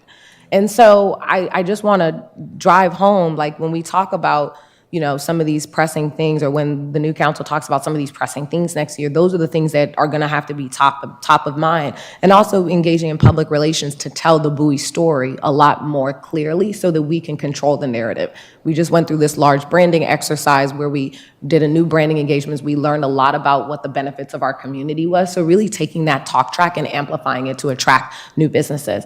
And then really another opportunity is really identifying economic districts in Bowie that are primed for redevelopment, that would be more focused on maybe small businesses, and some that are better focused on commercial business. Like in South Bowie, I think we're more focused for commercial business. Maybe in Old Bowie, small businesses might be more acceptable. Like, just working with those communities to see what are those districts that we can essentially line up to really bolster that support in those certain areas. And then if you go to the next slide, which is our last slide, this is just a quote on here that I put from a wonderful District 4 resident who I've had so many great conversations with, that's very passionate about economic development. But really, some of our opportunities are getting a clear vision for economic development across the city, a better vision, really engaging with mid-sized restaurateurs. I know that we're really stuck on, like, the Fogo de Chaos of the world and the big guys, but really looking at some of the restaurateurs like the Atlas Group, that's maybe a smaller group that's done a lot of quality restaurants in the area, and pitching them on something unique in Bowie and showing that there is a market here, having a better marketing strategy, continuing constituent engagement so that we can understand what type of businesses that people want to see, having a closer alignment with the Prince George's County EDC, because they're also doing a lot of wonderful work, and then really look at attracting experiential, educational, and corporate entities, because those are where the opportunities are. Those are the people that are buying the land. Experiential meaning like the Topgolfs, where you go, you can have a bite, but you still get to engage in an experience and have a good time with your family. So looking at attracting those, and possibly looking at increasing budget funding for economic development initiatives so that we can have a more aggressive posture. So thank you. If any council members have any questions, we'd take them at this time on any learnings or turn it back over to you, Mr. Mayor. Thank you.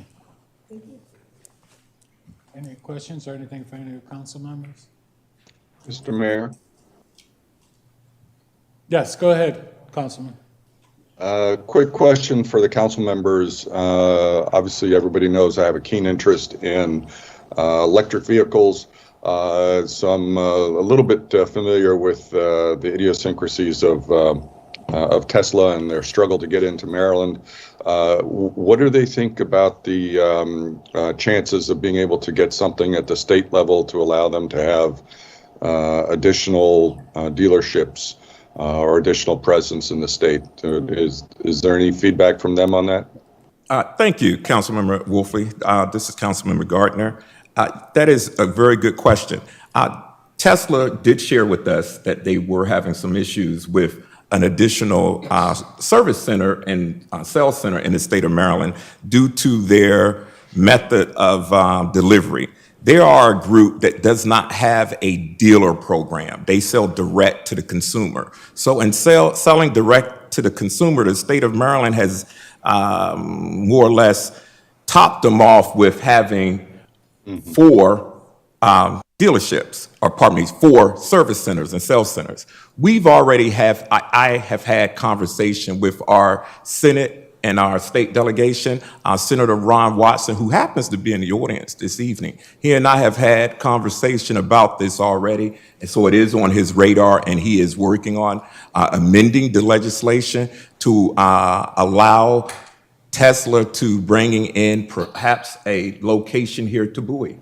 I do know, and having had conversation with the organization, that being some of the political unrest and situations that's going on currently in Florida, they're looking at moving much of their things to other or friendlier states. So they're looking at Maryland as one in particular. So it was actually rather ironic that we fell up on Tesla while we were there in Vegas, and then after they're doing their due diligence and coming back, they said there's no other place in Maryland they would rather be than in the city of Bowie.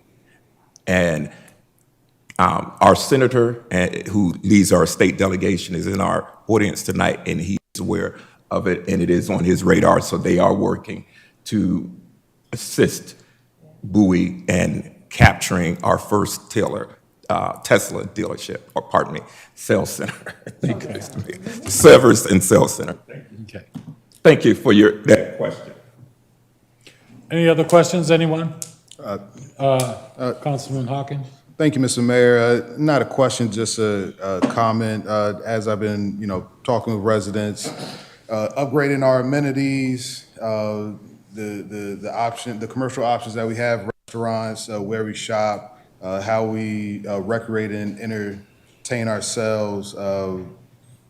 That's an issue that I've heard from residents. I appreciate the effort that my colleagues have taken to, bring fresh ideas and push the city forward. So just want to say thank you.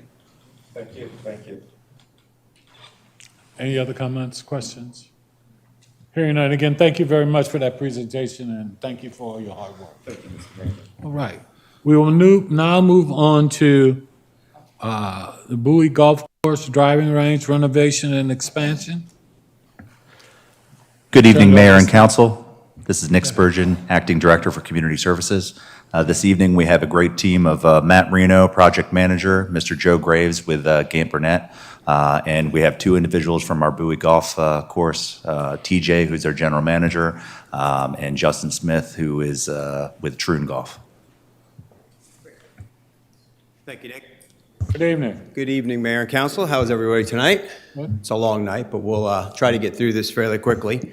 As Nick said, my name is Matt Reno. I'm a project manager for the Department of Community Services. I've been working with this project now since the beginning of the year, but it really started back in November. What I'd like to do is quickly take a moment to introduce and thank the design team members. From staff, we've got Daniel Mears, Nick Spurgeon, myself, and also Jim Sickelman, who's not with us here tonight. He's with Department of Public Works. Also, we have with Troon Sports, we've got TJ Basil, which is the general manager at the golf course. We also have Justin Smith with Troon, and then we have Joe Graves, who is the architect with Gant Burnett Architects. A couple members of his staff were on our design team, so it's a rather large design team. What we'll get to is the meat. So in about 1960, a little bit of history, a golf course opened. So for about 40 years after that, it was managed by an independent operations company. In 2021, we brought on Indigo Sports as a new management company to manage the Bowie Golf Course. And since about 2018, the city's actively put forward resources to capital improvements at the golf course to kind of bring it to where it needs to be for current day standards. Currently, the renovation to the driving range is imperative.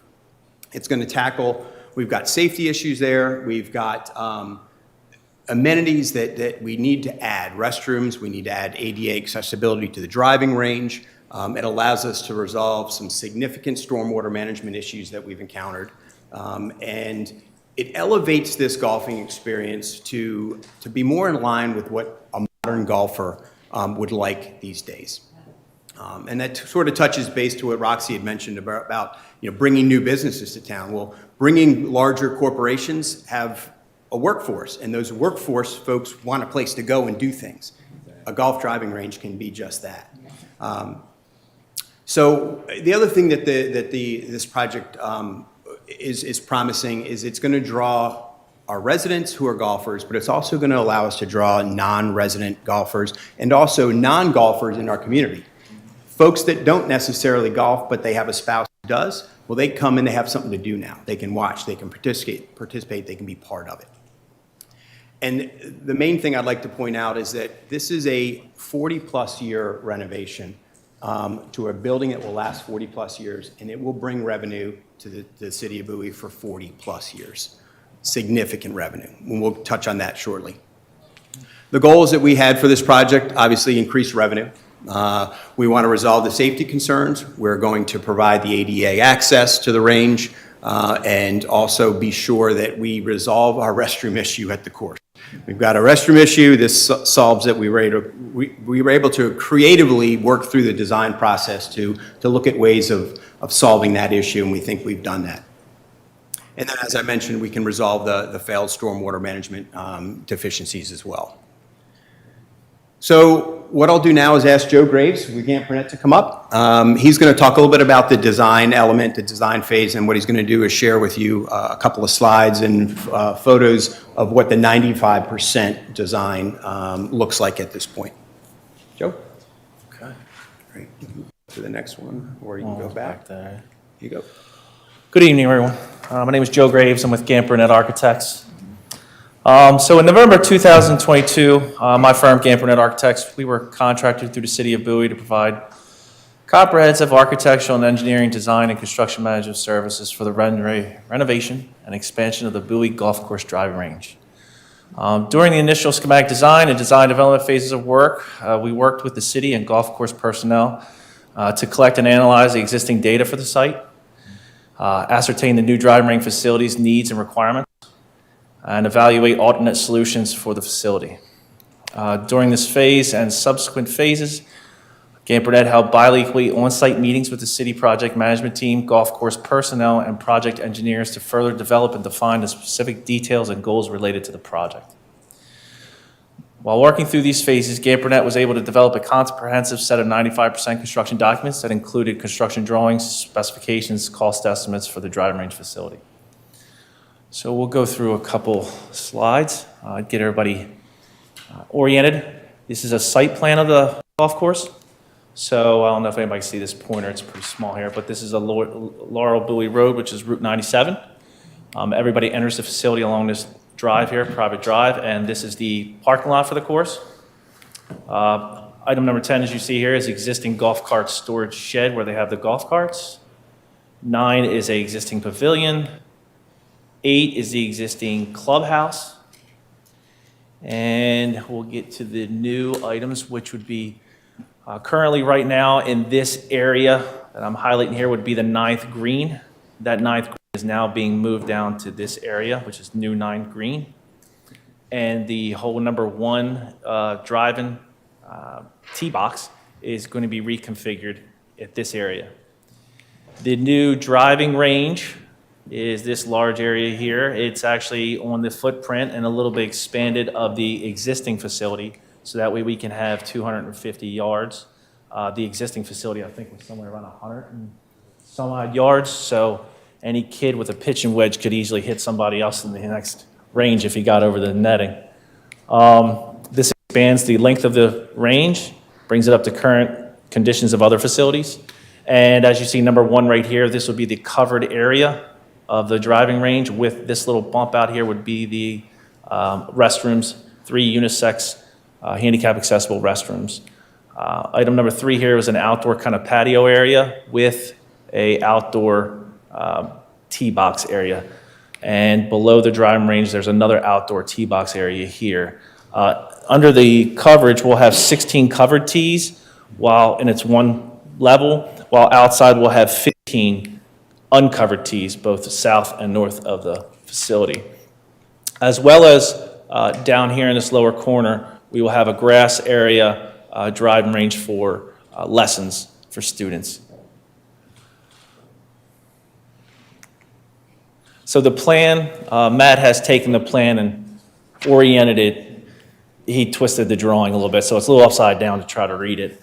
But if you're walking in from the facility, you'd be walking from the bottom of the screen here up, and you would see the rear of the building here. So you'd have this patio area here with some tee boxes here that are outside, and you'd have tee boxes under the awning. You'd have a little, I would say like a snack shop here. It only serves cold, pre-made items. You'd have your pass-through walk-through here where you get your balls at the ball drop, your ball washing equipment room, and then your restrooms down here, 3 restrooms. This is an exterior view of the driving range. As you see at the top, this is what you would see from walking up from the parking lot. We're going aesthetically, we're trying to mimic a horse barn. For the city of Bowie has the history of the horse, Bel Air Stable Museums, Bel Air Mansion. So we're going for that cosmetic look on the building. The lower rendering, that would be from the inside if you're standing on the driving range looking back at the building here. These are additional elevations looking from the south and from the north. The north would be the patio area. You'd be looking at like a scoreboard there on the side of the building. If you have tournaments, they put the scores there.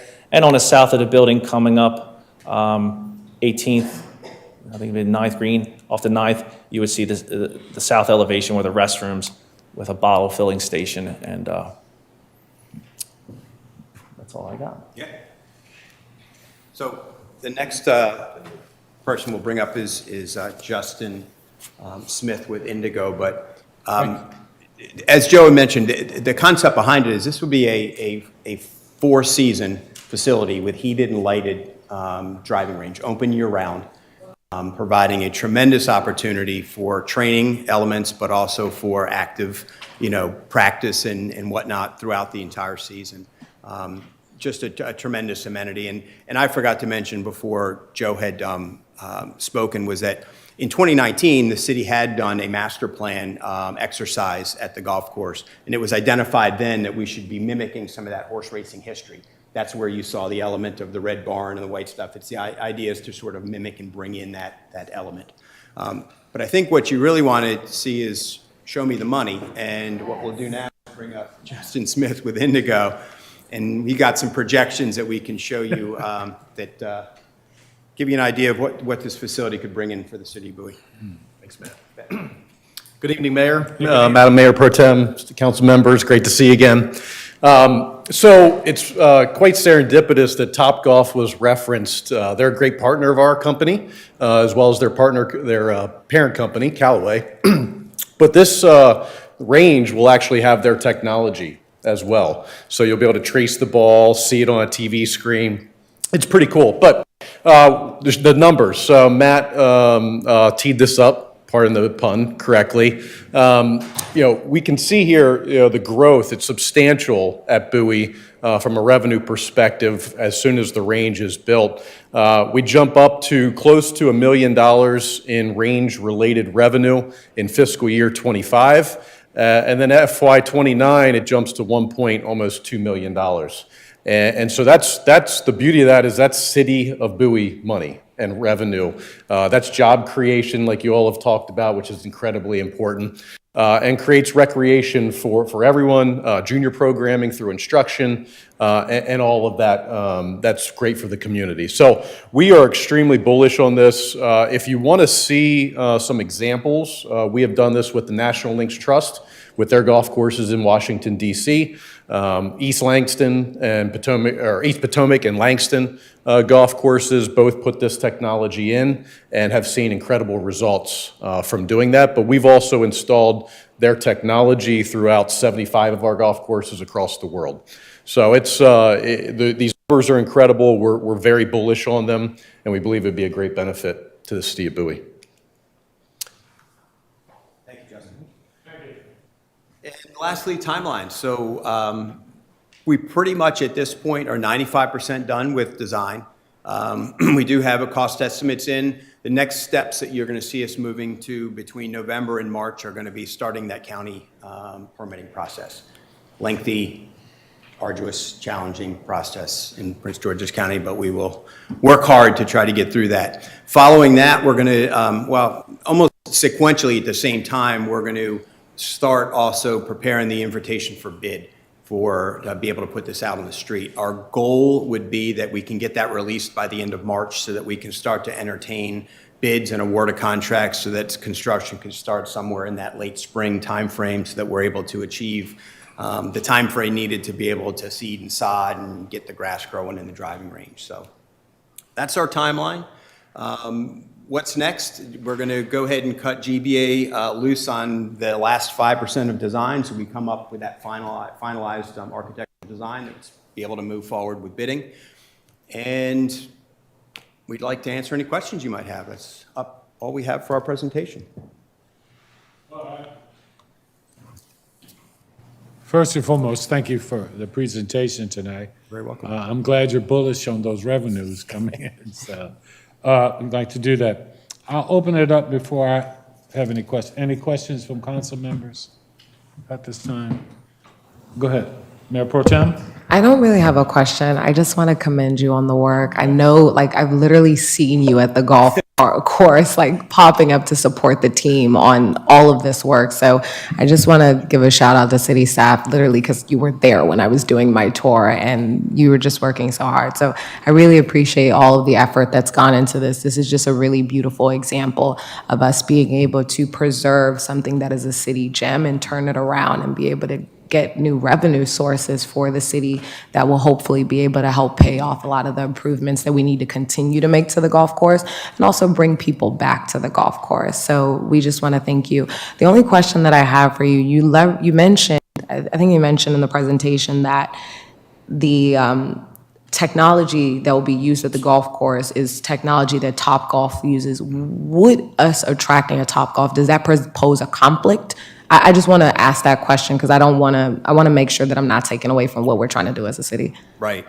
I mean, that's an interesting, dilemma to be in. It's one that I guess you'd have to determine, is it more advantageous to look to bring a Topgolf, and where would you put it? Is there real estate for it? But to be able to own a similar technology yourselves and be able to look at those revenues, and like I said, it's a 40-year building and 20-year projections, $26 million, that's $50 million over 40 years potentially coming into the city of Bowie. You get to control it. You don't have to worry about dealing with, a different proprietor and those types of things. You're the decider. So I'm not sure else how I could answer any differently, but I hope that's helpful. No, that's super helpful. Thank you for the clarity. I don't know if there are any other questions. Oh, Councilman Hawkins? Yeah, thank you, Mr. Mayor. Very pleased with where the golf course is going, and thank you for your hard work. You and staff really appreciate it. This is a little bit of a broader question. I had golf and patronize the golf course. I'm not that good, so the neighbors, you may want to watch out for my balls flying all over. But anyway, I'm happy to see that we're making these upgrades and we're kind of stepping into modernization. But the golf carts, they're gas powered. They create emissions. Is there any conversation about upgrading those to, I've seen battery powered or some forms of, more environmentally friendly golf carts? Well, that's a little bit out of my wheelhouse, but I'm sure Justin might have some comments on that for sure as being the operator. Yeah, so the reality is every golf cart manufacturer is going to switch to electric power within the next 5 years. They've all committed to it. We utilize lithium-ion batteries in golf carts. We utilize those fleets across probably the majority of our golf courses now. What it requires is an upgrade to electrical at the facility, and Bowie specifically, we would need to do some work on the cart barn. We just leased those golf carts in, I believe, 2022. So we're probably 4 years away from a new lease, but we would certainly look at lithium electric powered vehicles. Thanks, Justin.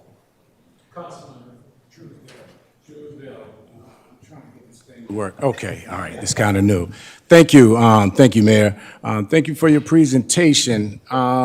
This is a question just about the projections. So you've been in existence for 2 years, right? 21, and where did we get the projections based upon the first 2 years? I kind of missed just the bottom line on the first 2 years. So Justin will come back up. He's the money guy. There you go. We're the operators. Bring him back. We're the owners. So we use comparables. So I referenced Langston, East Potomac golf courses where we've done similar projects and the revenue that's been produced from that. The reality is we operate 850 plus golf courses across the world. So we know, can really dial in to the markets and the demographics to understand, what's going to be produced. So we use benchmarks in specifically the DC courses, but also northern Wilmington, Delaware, where we have golf courses with similar designs as well. Okay, so your benchmark, what percentage per year are we projecting? Sure. So right now, what we have as a baseline is nothing, right? The range is pretty bad. So we are utilizing, once the range is redone, about 7 to 10% revenue growth annually each year. Okay. My next question is, of course, what's in it for Bowie, right? I'm sure you have a great marketing strategy to bring people out. As my colleague just said, he's not a good golfer. I'm not as well. Me either. But for the most part, are there incentives for Bowie residents? Certainly. So we have currently a membership program that's specific to city residents, which basically it's a half-off membership, a monthly membership that allows city residents to play at a discounted rate. We will continue that with the driving range, so they will have a special rate on range balls, as well as utilizing the technology. They'll have a rate on that. And then we'll come up with creative programming as well with instructional programs for juniors and city residents as well. Thank you. Yeah. Yes, thank you, Mr. Mayor. I just want to thank you guys. I've heard very great things in the work that you're doing over at the golf course. I've heard it from a number of residents, and a number of residents have reached out and just said massive improvements. Thank you. One great thing is that you're giving it the local feel that people are looking for, and they really greatly appreciate it. I want to thank you guys again, and then I want to say to my residents, I know that a number of them have reached out to me saying they've heard rumors and people trying to buy, sell, and develop the golf course for residential. No, that is not. Well, let me say this. I'm not here any longer, but I hope that future councils will not sell this golf course. We cannot sell. It is a jewel that we need to maintain and an amenity that our residents have come to enjoy. And I hope for generations to come. I hope no one ever sells that golf course.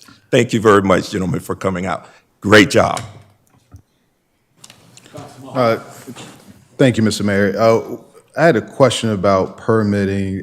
My understanding is the clubhouse has a historical preservation permit on it. Is there does that provide any type of stumbling block, or how do we get around that? And then also, could you dive a little bit deeper into the permitting process, how long that would take, and how many permits may need to be I can achieved on it? Thank you. answer a few of the questions, yes. So the existing clubhouse itself is completely separate from the driving range renovation that we're doing now. So the driving range building is going to be a completely new construction.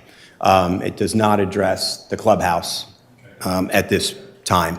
The clubhouse does not have an easement on it, but there is a portion of the clubhouse that is recognized by the county as a historic building.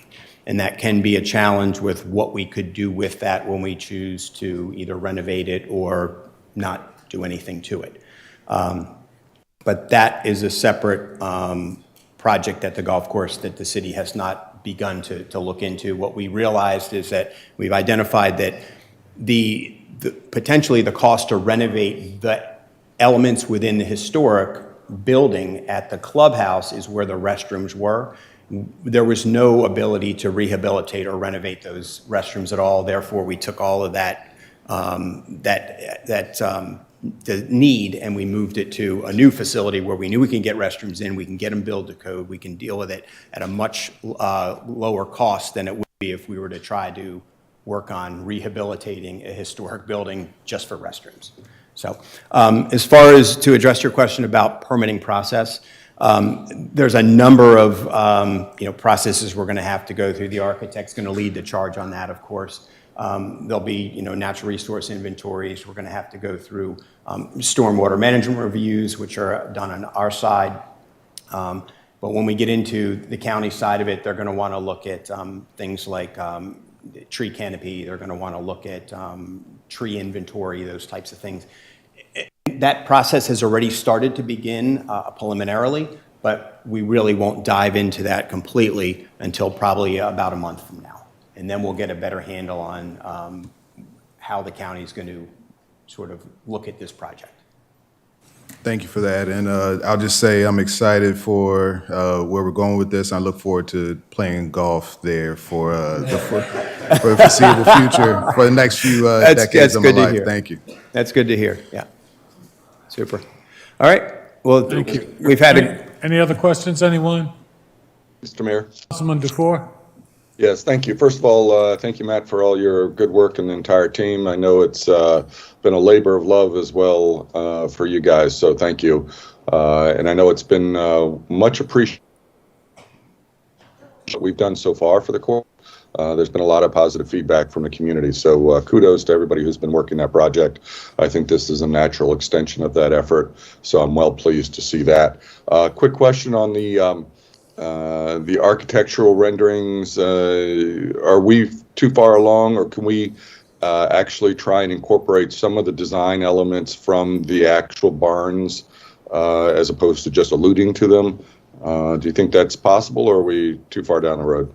We're pretty far down the road to go back and make any major modifications at this point without probably a substantial cost, change order to the design. Yeah. I don't want to piddle around with that. Then we'll just leave that alone. And sure. It looks very nice the way it is. I look forward to seeing the improvements, and finally there'll be someone who can give me some lessons and show me exactly what I'm doing wrong, and be able to show me on video. Me as well. Embarrassing. Yeah, that'd be embarrassing, and make sure he can delete those videos as well. Absolutely. Thank you. Okay. Just one more question. Thanks, Mayor. Thanks, Mayor Adam. How many permits will it take to complete the project? And how many permits? County permits, you mean? Yes. I believe it's just one construction permit, but Joe, do you have an idea? Is it just one or multiple? Building. Multiple. I'm sorry. Yeah, You would need, come on up. you would From need grading the building. permits, stormwater erosion, sediment control, building permit. So it's a lot of permits, and as you go through the process, it keeps going. It's going to be arduous. Yeah. Going through the permit process. It's going to be really hard. But, you know, if we got the right architect and tenacity, we'll get through eventually. But it's going to be hard. Okay? We've already started. Testify to that. Started getting their foot in the door with, you know, erosion sediment control and everything else. Okay, great. All righty. Thank you, Mayor and Council. Yeah, I Appreciate it. think that's, so I said, hey, I think just to echo what everyone has said, great project, you're making great progress. We're looking forward to it, and thank you all for being here this evening. We have an excellent team, and we look forward to your support moving forward so we can get this thing built. All right. Thank you. Have a good evening. Thank you. We'll now move on to the Mill Branch development. Mr. Mayor, we have Mr. Gibbs representing the interested party. He's going to start talking. Mr. Fox is with him also, and maybe he'll have something to say. Mr. Gibbs, you've got the floor. Good evening. Yes, good evening, Mr. Mayor, members of the council, Edward Gibbs, and I'm an attorney with offices in Largo. Pleased to be here in front of you again, and pleased to be here representing Green Branch LLC and Mr. William F. Chesley, the principal and owner of Green Branch. Also with us this evening is Mr. Steve Proctor, member of our team. I understand there are about 5 residents who wanted to testify in support of this potential tax increment financing, and so if they could simply come up after I make some introductory comments, that would be greatly appreciated. And these are people who are part of your presentation, correct? Well, they're folks who wanted to come here this evening and be supportive of the position for Okay, Mill so we'll Branch. consider that part of. So, yeah, we would, presentation. I mean, I would say they're, you know, I didn't recruit them, but yes, they're part of the team and very happy and that they're here, quite frankly. Thank you very much. We are here this evening to ask for support from the city of Bowie for an initiative that have instituted. We've already met with Angie Rogers, Deputy Chief Administrative Officer for the County Executive, about this tax increment financing initiative. Basically, we're hoping the city will support this initiative as well and give us your vote for the ultimate approval, your recommendation that the TIF will be approved. It's a tax increment financing development district. The principal amount would be $15,300,000. Now, what's significant about this proposal is that we are not asking Prince George's County to issue and sell bonds to finance this amount of money. This will be a developer-held note, and the note would be repaid as a result of taxes which are assessed based upon the increase in the assessment that occurs as a result of the improvements being built on the property. Obviously, we have an assessable base right now at this moment. As we develop the property and we're able to construct improvements on the property, the value of the property is going to increase. So that incremental increase is where the taxes would be used to repay and retire the note which the developer would be holding. So it's really a self-funded, if you might, I think that's a term that's fair to use. It's a self-funded effort on behalf of Mr. Chesley that he's making. But there are some extraordinary expenses which impact this development and which I'd like to give you a little bit of an explanation on. Many of you, I'm sure actually all of you, are familiar with Mill Branch Crossing. We've been here over the years. Mr. Chesley has been at this, I think, for over 18 years, trying to make this project viable. There have been many dead ends along the way, not the least of which has been the extraordinary infrastructure expenses that confront this development moving forward. But we're at a point now, it's 70 acres.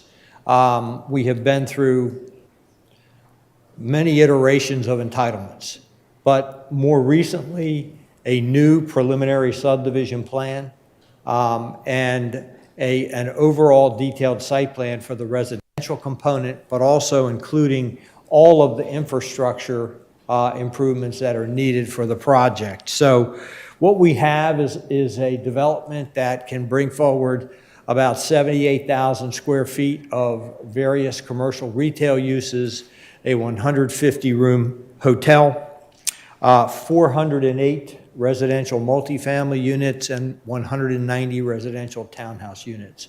So a mixed-use project in the truest sense of the word, and one which we hope will have a bright future and enhance the city of Bowie and provide living and shopping opportunities for all of its residents. We have major issues which have confronted this project through the years and which continue to confront the project. When we went through the preliminary subdivision plan process, we were asked to include in our trip generation and our traffic study all of the traffic which will be generated by Green Branch Regional Park. Green Branch Regional Park abuts us on our eastern boundary. And that amounted to, of all of the trips in our traffic study, that amounted to 22% of all the trips. Not our trips, trips for the Green Branch Regional Park, which then had the effect of increasing the road improvements that we were required to do as a result of assuming those in our traffic study. So that has been a major impact on us being able to move forward. So that has resulted in substantial infrastructure improvements well beyond what a typical mixed-use project of this size would be asked to absorb. So we have to add an additional northbound through lane on US 301 from before Mill Branch Road and beyond our site frontage. We have numerous intersection improvements that we're responsible to make, and those include improvements to the intersection of US 301 and Governor's Bridge Road, US 301 and 197, US 301 and Ballpark Road, and US 301 and Mill Branch Road. In addition, we are constructing a private road off of Mill Branch Road down along the southern boundary of our project, which we call Ridgely Road. Now, back in the day, we had granted to the park an easement through the property that they could use to build an access road to Green Branch Regional Park when it ultimately was going to be constructed. When we came back with our most recent iteration of this development plan, the one we're hoping to go forward with at this point, we changed that. And so we are allowing the Green Branch Regional Park to have access through our private road, which would lead from Mill Branch Road down to where we abut the park property. The current situation would require the Parks Department to contribute a portion of the construction requirements for a section of that road. If we're successful with our tax increment financing, Mr. Chesley would absorb the entire cost of that without any recompense from the Parks Department for their share of the road. So it's a major benefit to Green Branch Regional Park and the Maryland National Capital Park and Planning Commission.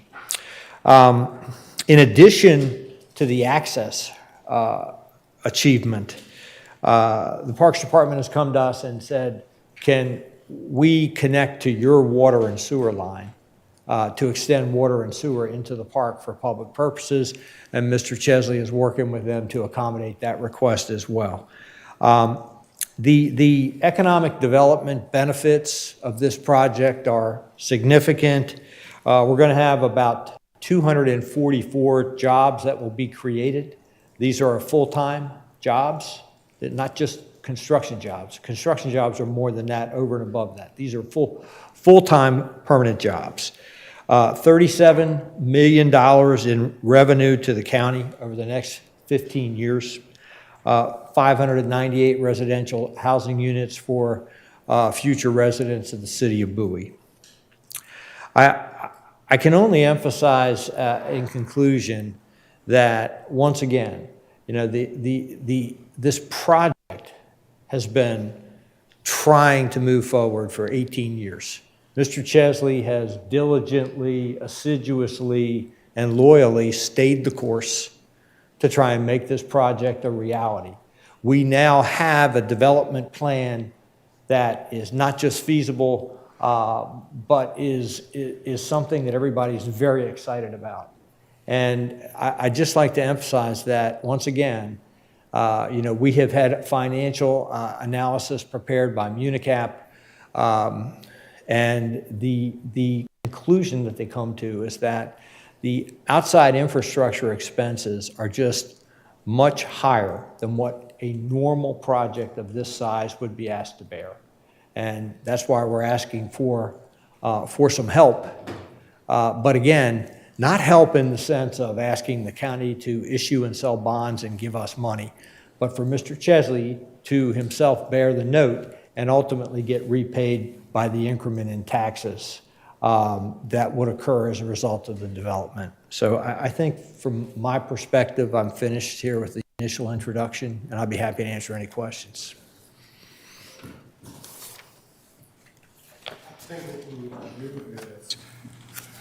Wait, if there's any other people who, with the group that you want to speak, do that, then we can go through the process. Yeah, sure. Some of the questions. Anyone who came here to speak, and forgive me for not knowing your names, I'm so sorry.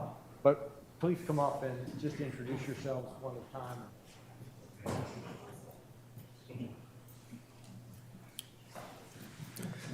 Hello, I guess I'll start this off this afternoon. My name is Gary Gunter, and I'll make this brief but also personal. So 5 years ago, I decided to become an entrepreneur, and I was living in Richmond, Virginia, and I could move anywhere in the country. Well, I decided to move my entire family here to Bowie, Maryland, because of the amenities we spoke of, because of the strong minority business community, but also because of the progressive administration at both the state and local level. And I think this project speaks to all of that. It brings the type of amenities that attracted my family and would attract future families. It brings opportunity for minority developers, but it also shows that Bowie continues to be the sort of progressive municipality to attract and keep minority families like my own. Thank you. Good evening, everybody. Candy and Jason Daly. We're the owners of Potomac Hospitality Group, a hospitality management company based out of Bowie. We have residential properties in Bowie, and we also own Ruby Southern Kitchen. And we just wanted to speak on behalf of this project. We've done business before with Chesley Companies. We look forward to expanding our company further with the Chesley Companies and look forward to doing that hopefully at Mill Branch Crossing. Thank you. Thank you. Good evening. We are Joe and Naima Claire. We are residents of Bowie. I operate a very successful comedy venture here in Bowie, extremely successful comedy venture here in Bowie. As a longtime resident of the county, born and raised here, and now raising my family here, I'm super excited to see this type of development happening in Bowie. I've heard about the rumblings of these types of things going on where we have an actual mixed-use community built with the idea that, you know, certain demographics need certain things, and we need to see that in our city. I'm super happy to be able to speak, you know, for Mr. Chesley and his group and what he's been able to do so far. I have a great relationship with watching what his business does and his company does, and we hope to continue that. I think I speak for myself. You know what? I don't speak for her. He does in a sense, but I'd just like to say I look forward to working with Mr. Chesley again. We worked with him on a previous project, and I look forward to what he's going to be able to bring to the community. We're raising our 2 children here, and like the previous gentleman said, we could have moved anywhere, but we chose Bowie for a reason, and to see it elevate and expand in this manner is great. So we look forward to it. That's it. Thank you. Hey, thank you.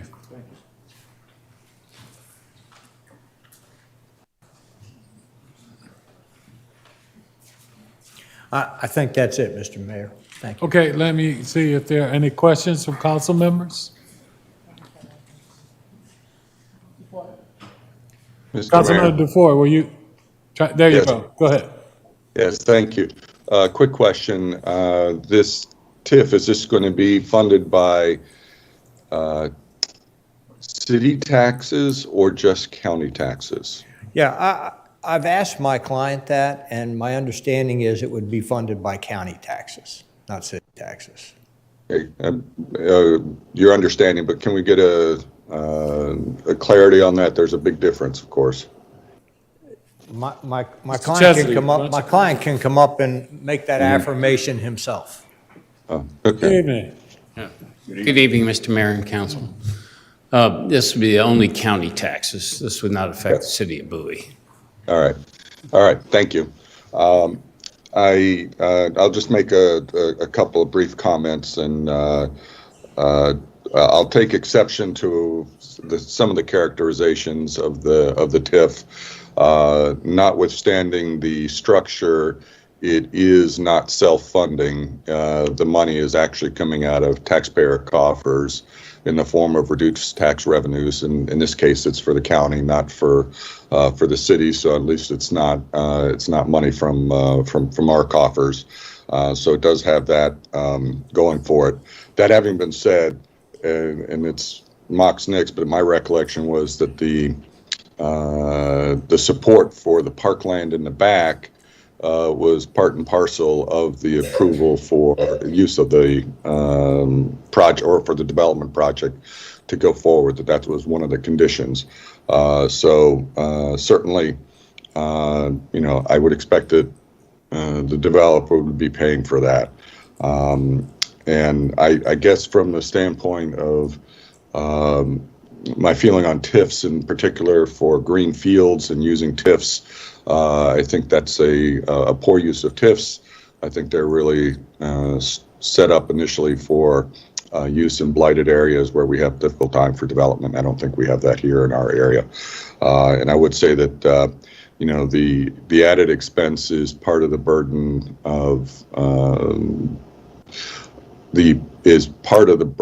of trying to cover the exposure to traffic and other things that the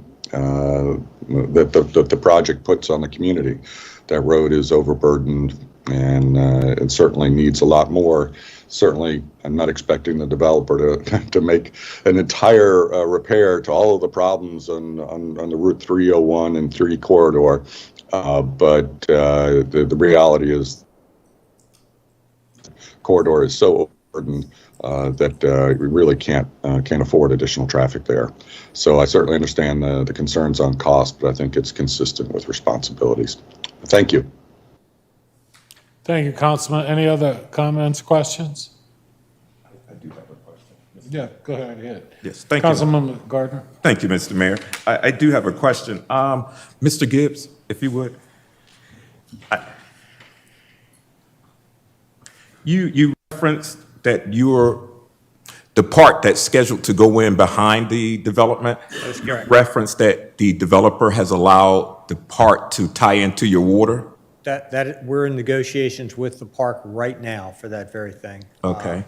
And those conversations are occurring almost daily, quite frankly. But yes, Mr. Chesley has indicated that he will support that for the Parks Department to obtain their water and sewer service for the park through the water and sewer lines that he will be constructing in his project.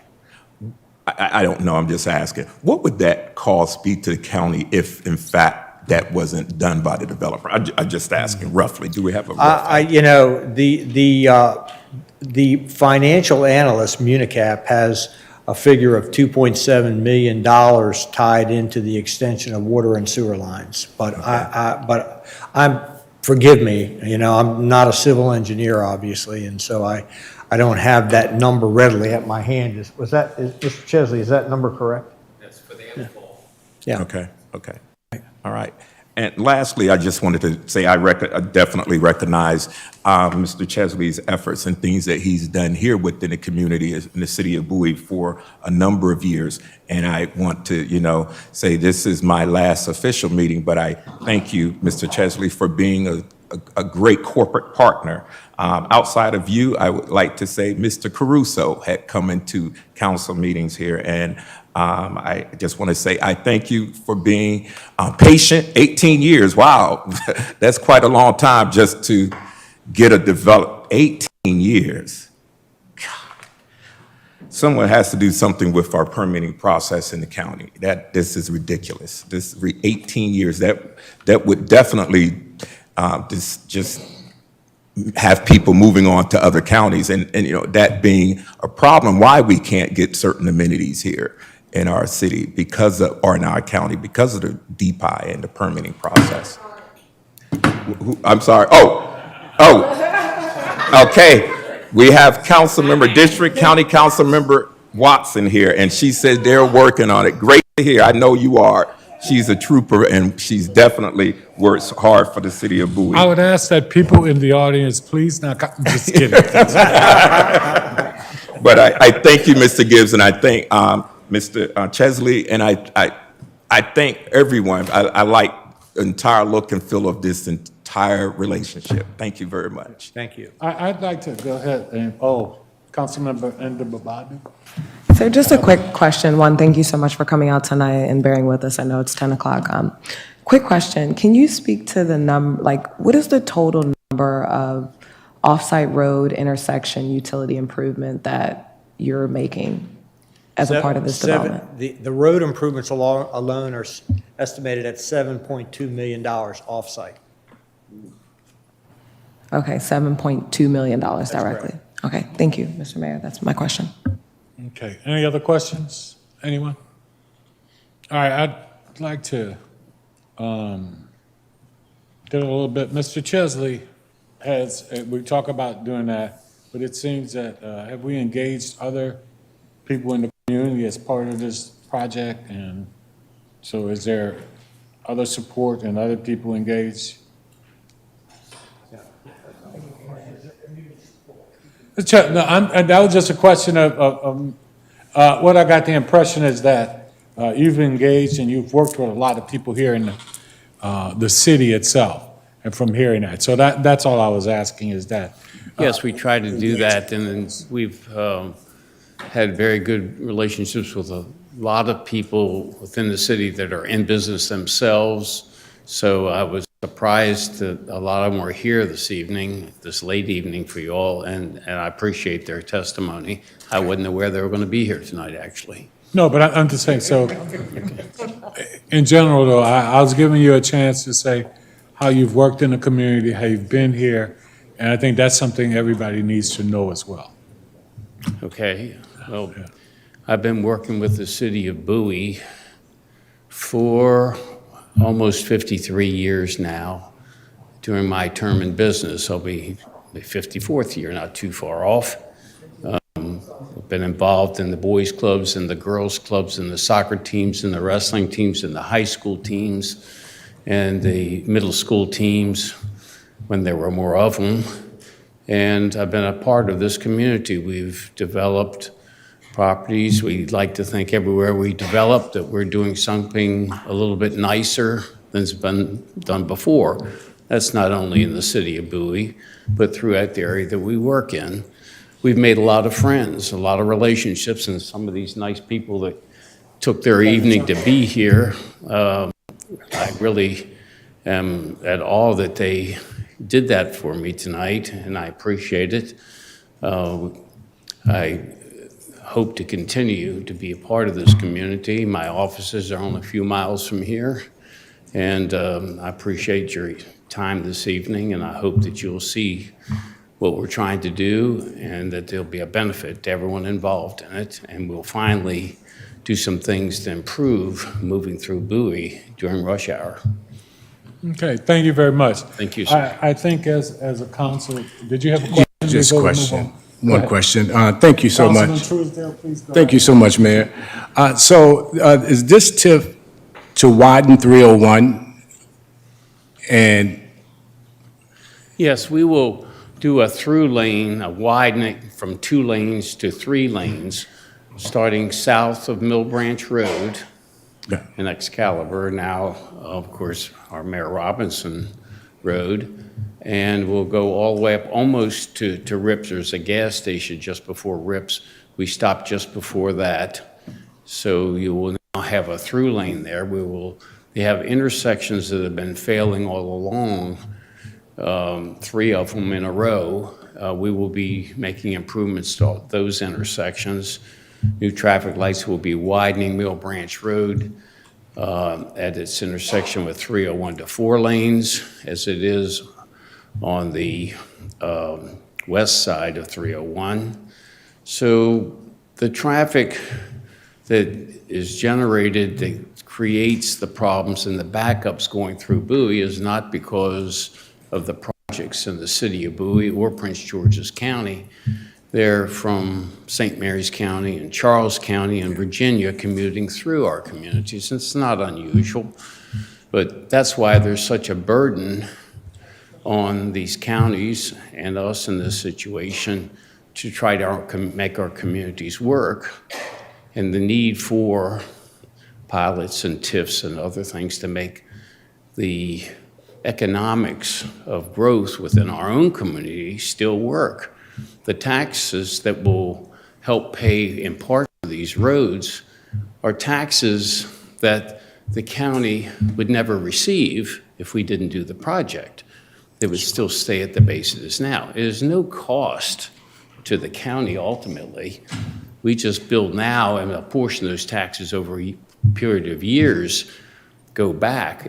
They'll still make even more money in the county than they would without the TIF and without the project. It's a lot to learn to have a comprehensive understanding of what a TIF is about and how it really works. People think that the county's paying for something, or if the city was involved, the city. That's not true at all. You're creating taxes that are coming in, a portion comes back to pay for the road the taxes are supposed to pay for anyhow, aren't they? If that helps. that helps a lot. So pretty much the bulk of the funding is going towards the roads, and that's good because, being councilman for District 3, my residents, that's all they have been, really been talking about the past several months, and so that's helpful to hear. Thank you. Thank you. Okay, any other questions, council members? One quick follow-up question, if I may, sir. Yes, please, go right ahead, Councilman Duquesne. So I guess the point I will make, as opposed to just asking the question, is I'll just make the point, which is that short stretch of extra road is not going to improve the traffic flow through the city of Bowie. It will not make a meaningful difference on our usage of that. It's a short stretch. Its design and what he needs to cover is only to cover what supposedly his additional contribution of traffic, he's helping to offset that. But it's not going to remedy anything. As a matter of fact, there's no work being done on the southbound lanes because he doesn't have access to that. So I don't, unless I'm mistaken, I don't think you have anything going on the southbound lane. But regardless, it's trivial. I don't expect a developer to pay for all of that. The state needs to come in and make that road acceptable, and we will never have adequate traffic adequate surface for the traffic levels we have until such time as the state comes in and does a comprehensive overhaul of that roadway. So I don't think we can pretend that this will in any way, shape, or form improve the actual experience for our constituents. It will, of course, mitigate some of the additional traffic burdens that are brought on by the actual development, but it's not gonna make a material difference. Thank you.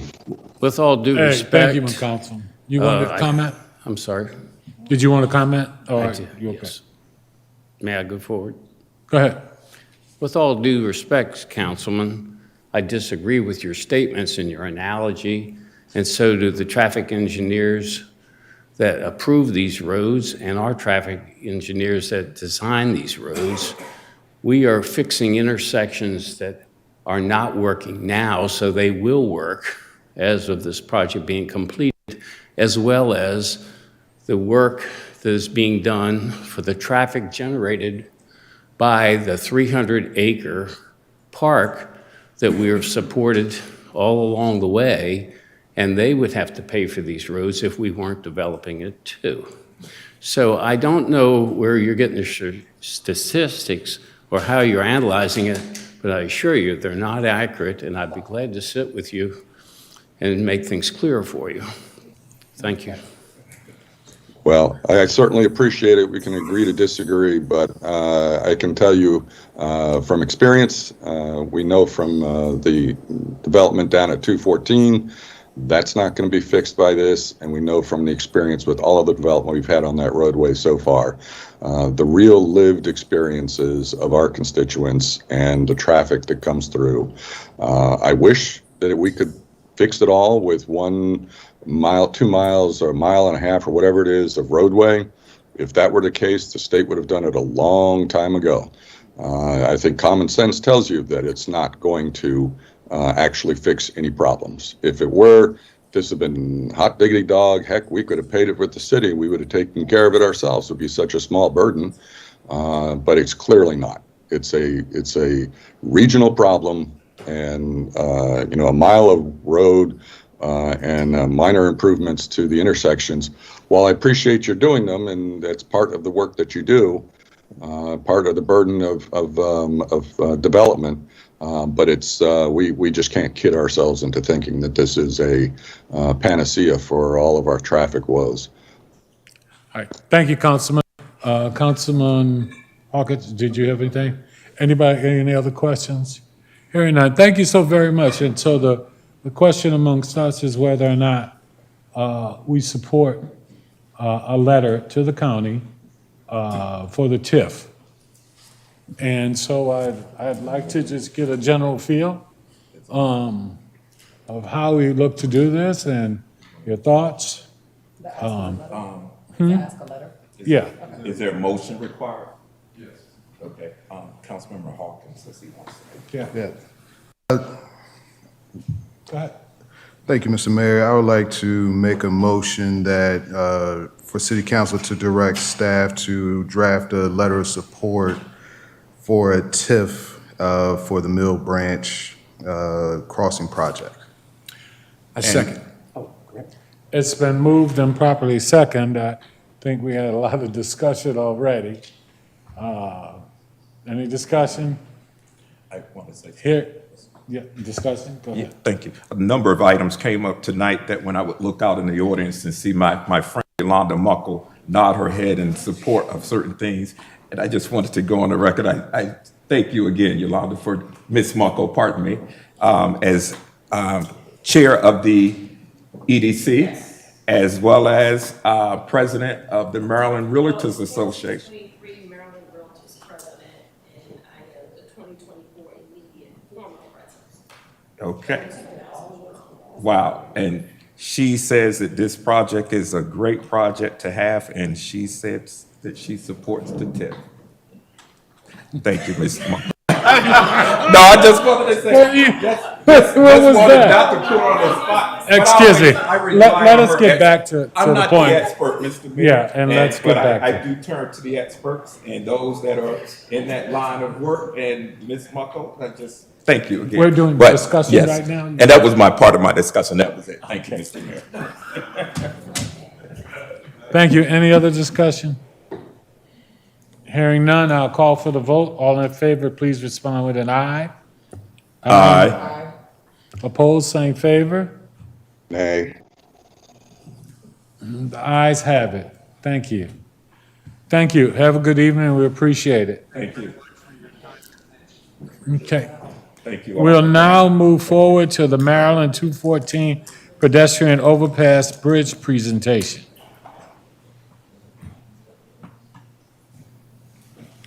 Good evening, Mayor and Council. Rodwan Coker, Transportation Specialist. And I'm here to introduce Mr. Jim Klein of Lauder & Klein Landscape Architects to present the Maryland 214 pedestrian overpass feasibility study. Mr. Klein has worked on many projects and studies for the city, including the Trails Master Plan. We also sent out a letter to all our elected officials to be here today to hear about the feasibility study. And I'm glad to mention that we have some in the audience today. Maryland State Delegate Kim Taylor, Prince George's County Councilwoman Ingrid Watson, and Maryland State Senator Ron Watson. One thing to note about the project is that we recently applied for federal funding to assist with the design and engineering. With the help of Mr. Klein and our city staff, we're excited and can't wait to get this project underway. All right, good evening. Good evening, Mayor Pro Tem, council members, thank you. Get my energy level up here. There you go. Oh, there you go. Got it. I think I'm going to get to this show here somehow. Can I get this on the, there we go. Okay. So, this feasibility study was originally funded by the Washington Council members through their transportation and land use program. And through their Transportation Land Use Connection Program. And, oops, try this. There we go. So in terms of trying to determine the feasibility of the project, we first started to identify issues and worked with the MAPS team and from the city, walked the corridor and took our lives in our hands. And we're here today to still talk about it, which is good. The vicinity of the crossing is really connects the southern part with the Collington Branch Regional Trail in its planning phase, and the Bowie Byway Trail that's in the master plan for the city. We looked at three alternatives. One starting from the see if I can get this to point up there somewhere. Maybe not. On A, at Old Central Avenue would be an at-grade crossing, and B location would be at Pennsbury Drive. Thank you. And C would be the crossing near Hall Road, just east of Hall Road. And I'll just walk through quickly through some of the issues. One of the bigger issues has to do with the changing land use in the area. We mentioned the development along 214. Certainly changed the demographic and population demands of the people that are going to be wanting to cross Maryland 214. And also works the other way too, if in the neighborhoods adjoining on the north side wanting to maybe take advantage of some of the areas and facilities like the new park. The population and growing population in that area within a 3-mile radius of people that might use the bridge was looked at, and as well as people most likely out of that group that would want to ride a bike or walk across it. The natural resources of the area, Pointer Ridge Park is a really nice spot, and Collington Branch floodplain and wetlands, the woodlands in the area, so we kind of want to avoid all those in siting a bridge. The roadway itself, at the time of the study in 21, was 25,000 vehicles a daily, average daily vehicles. Lots of chances for interaction with pedestrians, bicycles, and 25,000 vehicles. The utilities in the corridor included overhead electric and gas. There's water lines, there's fiber optic cables. So trying to fit this bridge within those types of facilities is also critical. The trail experience itself is whenever you have a bridge like this, you want people to use it. So you try to create a trail that's delightful and interesting and commanding to use, and incorporating some of the ideas of the MAPS group was to make Painter Ridge Park an attraction on the north side of the trail. And at the same time, there's some safety issues that have to be addressed. To get to the bridge on either side involves on option C near Hall Road, trying to use that shoulder there you see in the picture on both sides, at the Pennsbury Drive side as well. And on the alternative A at Old Central Avenue is the entrance to South Lake, and the facilities that they put in as part of that development, or will be putting in, are great, but they probably don't meet all the pedestrian and bicycle safety needs of getting across there. And so that makes it more difficult. And looking at then again at the demand, the pedestrian and bicycle use, it comes kind of from three sources: from existing development north of Maryland 214, from the assumed development in South Lake that people would use the bridge, and from forming this regional trail, which would be akin to a WNOD trail, but north to south. So you have a large destination trail. So just in evaluating those options, we looked at, again, the C option there, the east of Hall Road, thank you, as the red dashed line would cross over and use the gas line corridor, which is up on a little ridge, to connect over to Old Central Avenue. The B option would be sort of more in the middle and would use that green line to make those trail connections. And the A option would be the at-grade option, using the purple line and at-grade trails.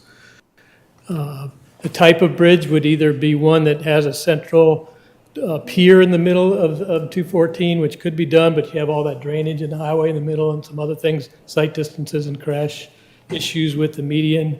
And then the other option is to try to span the entire crossing with a bigger, thicker bridge and a different type of truss. And so that's something, as you get to the design phase, you'll probably compare those options. So kind of exclusive of cost at this point, and based on the issues that we identified, option C is really the best trail experience. It's the fewest impacts to the roadway, the utilities, and the adjacent land use. There's more room at the end over there by Hall Road for the landing area. And so that was, as a result of the feasibility study, the preferred option, way to go. And, kind of zooming into that bridge, you can see the water lines and fiber optic and turquoise, and quite a challenge, the gas line in pink there. But so you have to really snake that in to get it all to fit within those utilities. There would be some probably movement of the overhead electric line. The approach ramp on the north side to make it accessible for all ages and abilities would require a ramp similar to the one up at the top of the photo. And you could also provide a stair core to get to it from the Pennsbury Drive side. So everybody would be able to get access to that bridge pier. And you can see here the cross section looking at a central bridge, central pier, if it were to be built with the more narrow bowstring truss and the elevated ramps to get that accessibility. The height clearance, because it's a major road, it does have to get up pretty high to get up there. And then the approaches to, from getting from, so it'd be a while before a bridge like this gets constructed. These projects take a long time, as you all know. And so probably some improvements to Old College, in addition to what was proposed, to include a more pedestrian-friendly crossing at that road there you see, and then widening the shoulder with the lower right drawing there, and maybe providing sort of a protected cycle track to get back toward Hall Road in the interim. And I think I have one last slide then, just to show the Hall Road connection. That the purple line there would require some alignment adjustments to Hall Road to get that trail connection to fit and to get back up towards where our Bowie Byway Trail was proposed. And I think that's the last one. Yeah, there it is. There's the side path would be on the north side, and then a sidewalk and bike lane on the south side. And I think that's pretty much the sort of gist of it. I know it's a lot of information at a late hour, and I appreciate your time and willing to entertain any questions. So. All right, thank you so much. Any questions? Yes, Mayor Pro Tem? It's not so much of a question per se. Thank you. First of all, thank you. Wonderful presentation. It's more of a question for staff and just to see if we've done any analysis. Part of what I've heard from some District 4 residents is that they feel like this bridge may bring crime to the neighborhoods. And so has there been any type of assessment or any type of measure that we look into the feasibility of that claim? For the record, I'm Joe Minert, the Planning Director. To answer your question, no, we have not done any kind of analysis in that regard. The feasibility study that Mr. Klein's firm did was done about 2 years ago. We did involve the MAPS group, which is the Green Team subgroup that deals with multimodal transportation issues. I would envision that as the project goes into the design phase, that we would build into that phase several options for additional public input, stakeholder meetings along the way. And I think those types of issues could be addressed, probably working with our police department during the design phase. Thank you so much. Yeah, I could also just add about during the design phase, making sure that crime prevention through environmental design, CPTED processes be used. You want to get more eyes on the trail. The more people use it, the safer it's going to be. So thank you for that question. Right. Well, I'd like to say thank you for taking the time this evening and coming and doing the presentation. It looks like you're moving right along at Absolutely. one time. So thank you. If there are no other questions from the council, I say thank you. And again, we appreciate the presentation. You bet. Thank you so much. All right, next we'll move on to the South Bowie Revitalization EDC recommendation. Well, thank you for your time. Wow, we have to stretch. So good evening, Mr. Mayor, Mayor Pro Tem, Council. I'm Yolanda Muckle, the Bowie Economic Development Committee Chair, and today I have with me Mr. Billy Lewis, who basically helped spearhead the discussion along with Mr. Arthur Rogers. So we want to just go over an overview. We are both District 4 residents, so we were very excited to take on this task at your request. And we were told that it was basically South Bowie, which was defined as City Council District 4. We conducted a 2-site survey in May of 2023 and held a town hall meeting in the City Council chambers on June to 22nd, 2023. In addition to that, we sent out a survey and 200 residents of the city of Bowie. So it wasn't just South Bowie residents who responded. And so one of the things that constantly came up was that retail stores and restaurants was a common theme that we wanted to attract fine dining and increase superior shopping options, as was discussed earlier. So with that being said, we're going to do a tag team, and I'm going to step over here, and you're going to discuss in detail some of the things that came up. Good evening, everyone. Mayor, council members, guests. So we did a detailed study about what's going on in the city of Bowie, District 4 area, especially with, we came up with 6 items that we looked at, and restaurant and retail stores was one of them. And we have some recommendation, and that was sent to you on September 14th, and with attachments. One of the items that we talked about was the, let me start with number 1. That's the retail stores and the restaurants. There is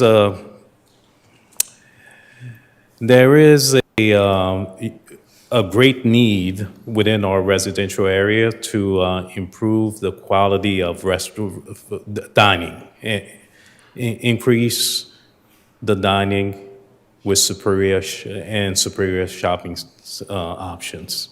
I'm going to take my time.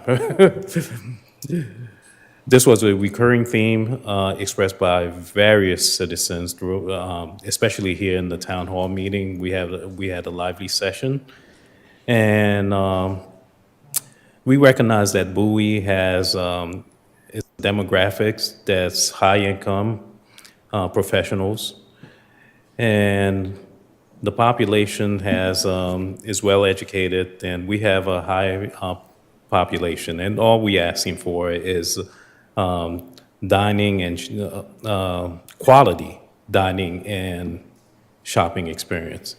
And the recommendation that we make to the city council really is that the EDC recommends that the city take the lead in utilizing opportunities outlined in the Maryland Sustainability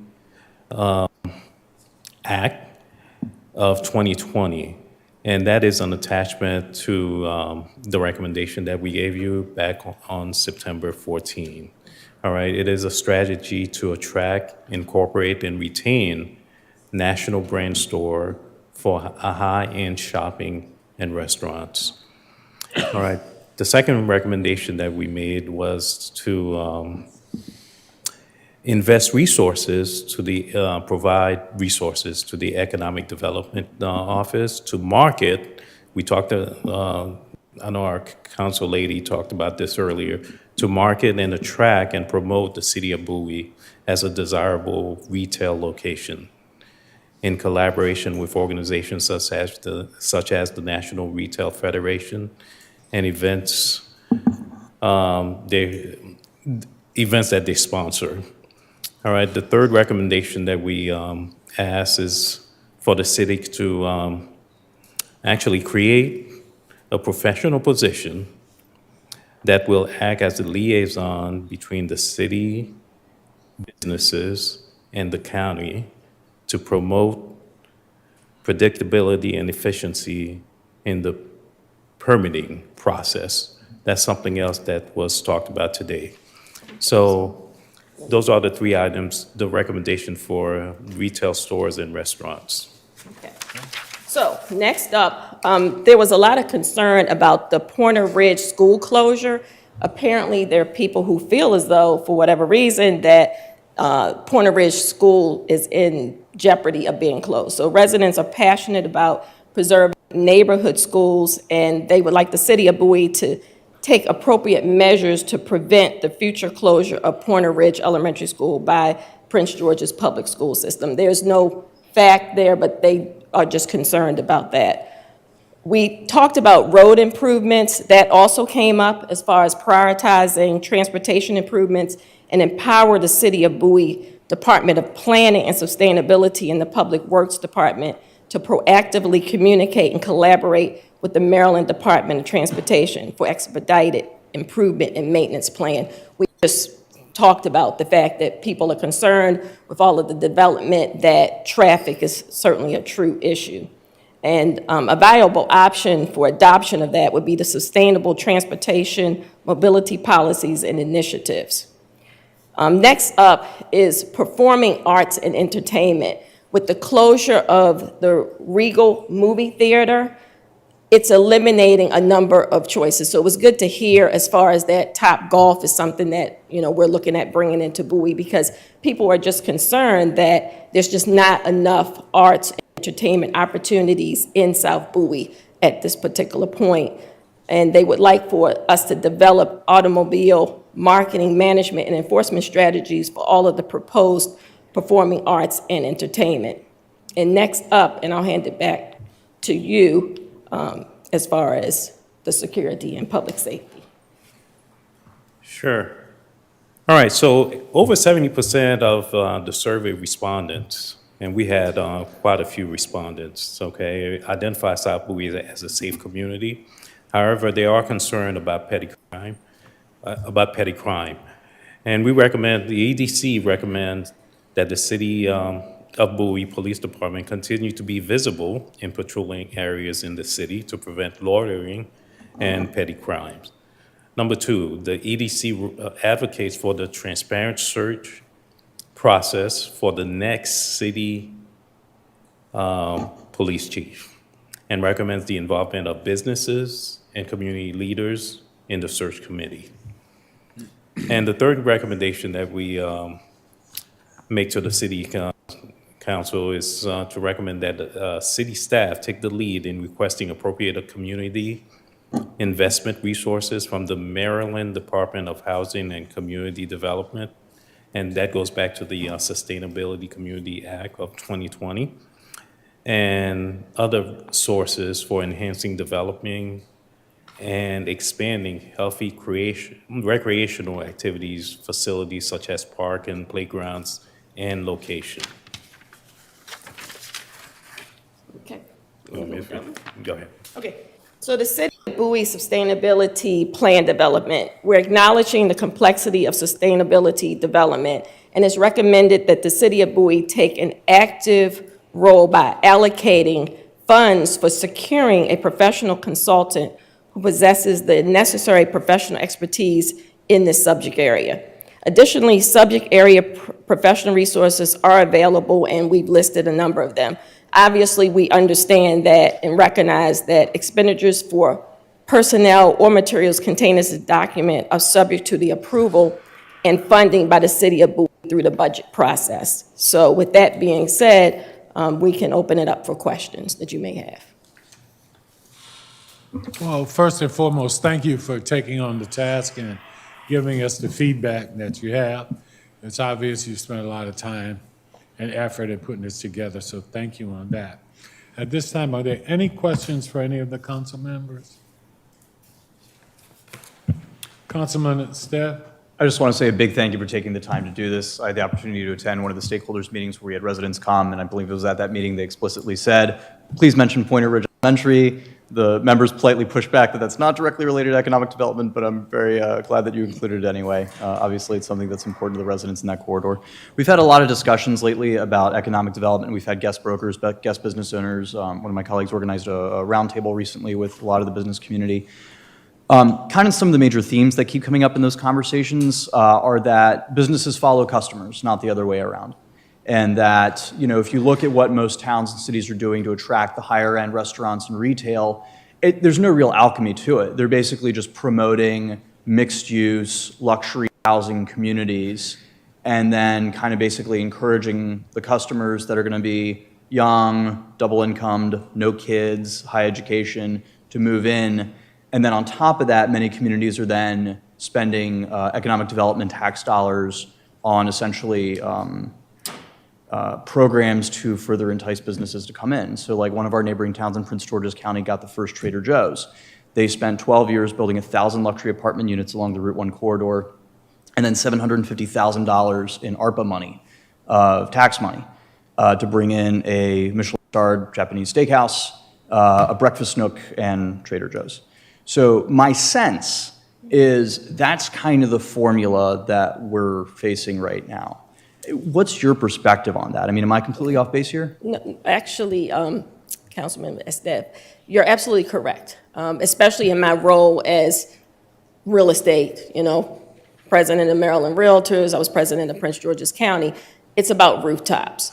You're not going to attract businesses if they feel as though there's not enough population in order to be able to stay in business. So it's challenging to hear that there are people who feel as though we should not build any housing or have any missing middle, which you have a combination of townhomes, single family, multi, family, because that's what will bring the businesses. They're not going to continue to look at Bowie or Prince George's County for that matter, especially since we're getting the reputation of not being friendly.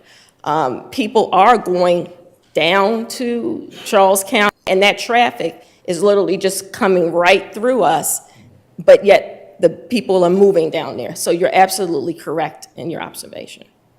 Well, and that's one of the major challenges that keeps coming up as well, is that the county already had a baseline challenge with business, which is its permitting process. Yes. And process is the wrong word. It's just permitting hell, right?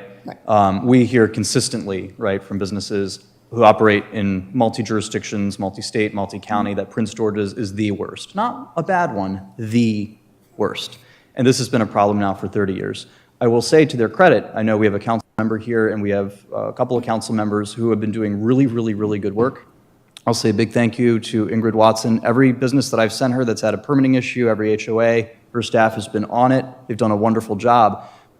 But her staff is not the permitting office, even though they probably should get some money to be part-time permitting people at this point. And so that process is really broken, and it just keeps coming up in conversation that we already have this baseline self-imposed obstacle. do you have, I mean, you are the real estate guru, not just of Bowie, but of the country, right? We got you, we got Sherman All right, well, Ragland. thank I don't know why we even bother calling anyone, Right. hiring consultants. What can we do to help this permit process along? Because, I mean, you mentioned in the recommendation, basically having someone who acts as sort of a de facto permit expediter in our office. Right. But what John Henry King and Joe Meinert and all them will tell you is that they can call, permitting all they want. At the end of the day, unless it's a county council member or someone in the county exec's office, they're just like, okay, thanks, John Henry, we know. So Well, is I mean, there, that's is there honestly a the process change Right. that Well, we ought to be crafting or encouraging the county to consider? Okay, that's honestly part of the problem, because we can do whatever we want here in the city, but you ultimately have to deal with the county. So, not trying to throw anybody under the bus or anything like that, but the reputation that we have, and I've traveled around the state this year, from Ocean City to Garrett County and all over, is what in the world is going on with Prince George's County?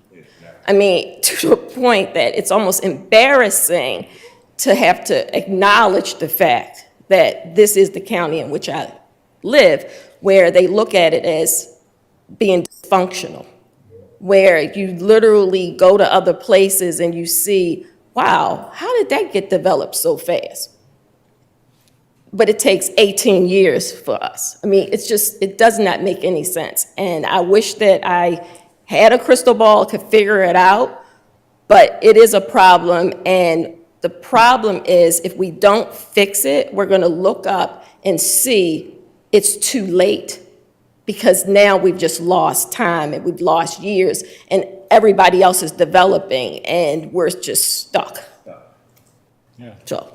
I do have one more question. I know that it's late. And by the way, if you don't have the crystal ball to fix it, I don't know who does. 'Cause I Right. talk to real estate professionals all the time in Bowie. I'm following the market, Right. and they all sing your praises as like Right. the person. Well, thank you. And honestly, I must say, because I had someone say to me, gosh, you're not going to have anything to sell if things continue like this. And I'll say to them, fortunately, I'm licensed in the entire state of Maryland and Washington, D.C. So I'm doing quite fine.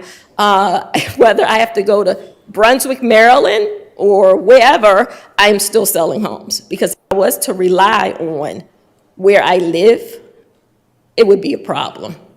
It would be very tough. And we unanimously signed a letter a couple of weeks ago opposing the recent proposed cap that got introduced on new construction for housing units in the county. And I think this council is Well, very thank much you. in favor of a more reasonable path. Well, between the extremes. I don't want to interrupt, but just want to say ma'am. something. So, for example, we're talking about missing middle housing, right?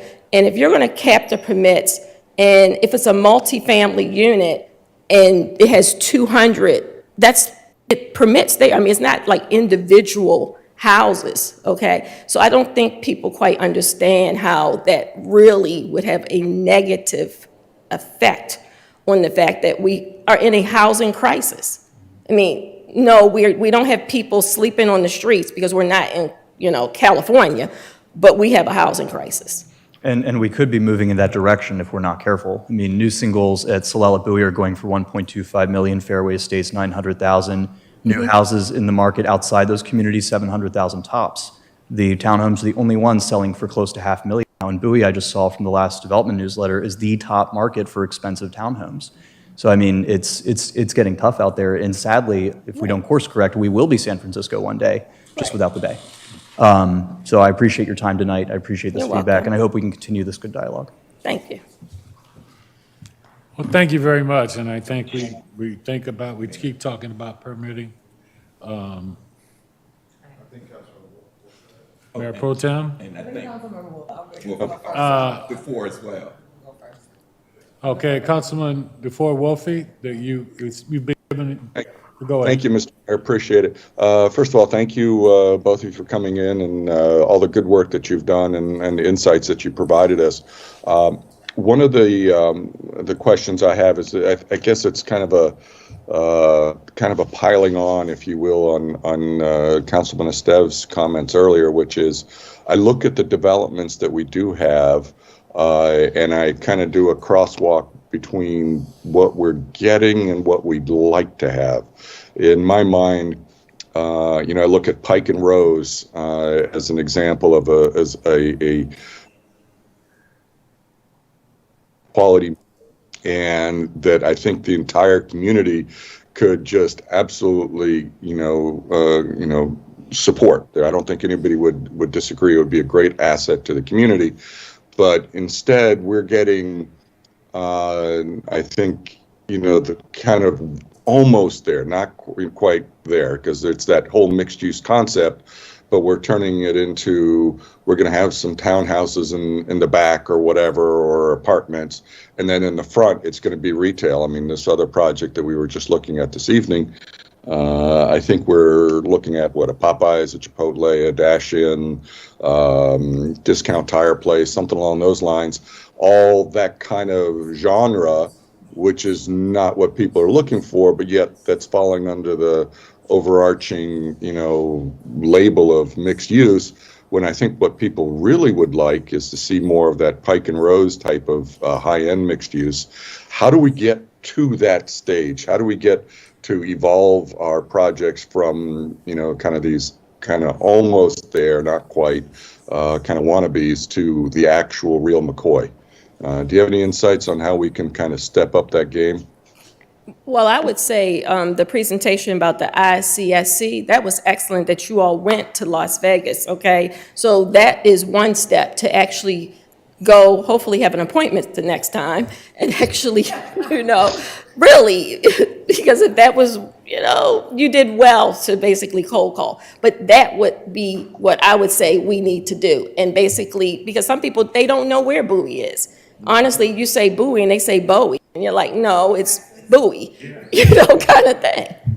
Absolutely. But with regard to that though, so if I have, how do I get that connection between the actual upscale building component and that retail? I mean, they have to go hand in hand.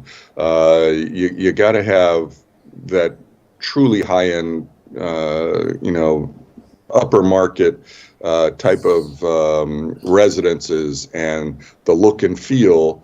If you invite somebody over and say, hey, why don't you put your store in front of these other apartments? It's like, that's not the same thing as putting it in a real town center looking environment that's walkable and people live upstairs and eat downstairs and have all of their amenities nearby, right? There's got to be some better way of bringing those all together for us. Okay. Mr. Lewis wanted to say something. Yeah, the only thing I want to add here is, and in response to your question, is we made a recommendation here as far as following the Sustainability Act, Community Act of 2020, where you could have a walkable. In other words, Pike and Rose wasn't done, organically. It was a planned thing, right? So we're not going to depend on developers and other entities to make it happen the way we want it to happen, to have the walkable community, to have a safe community, and to have the businesses,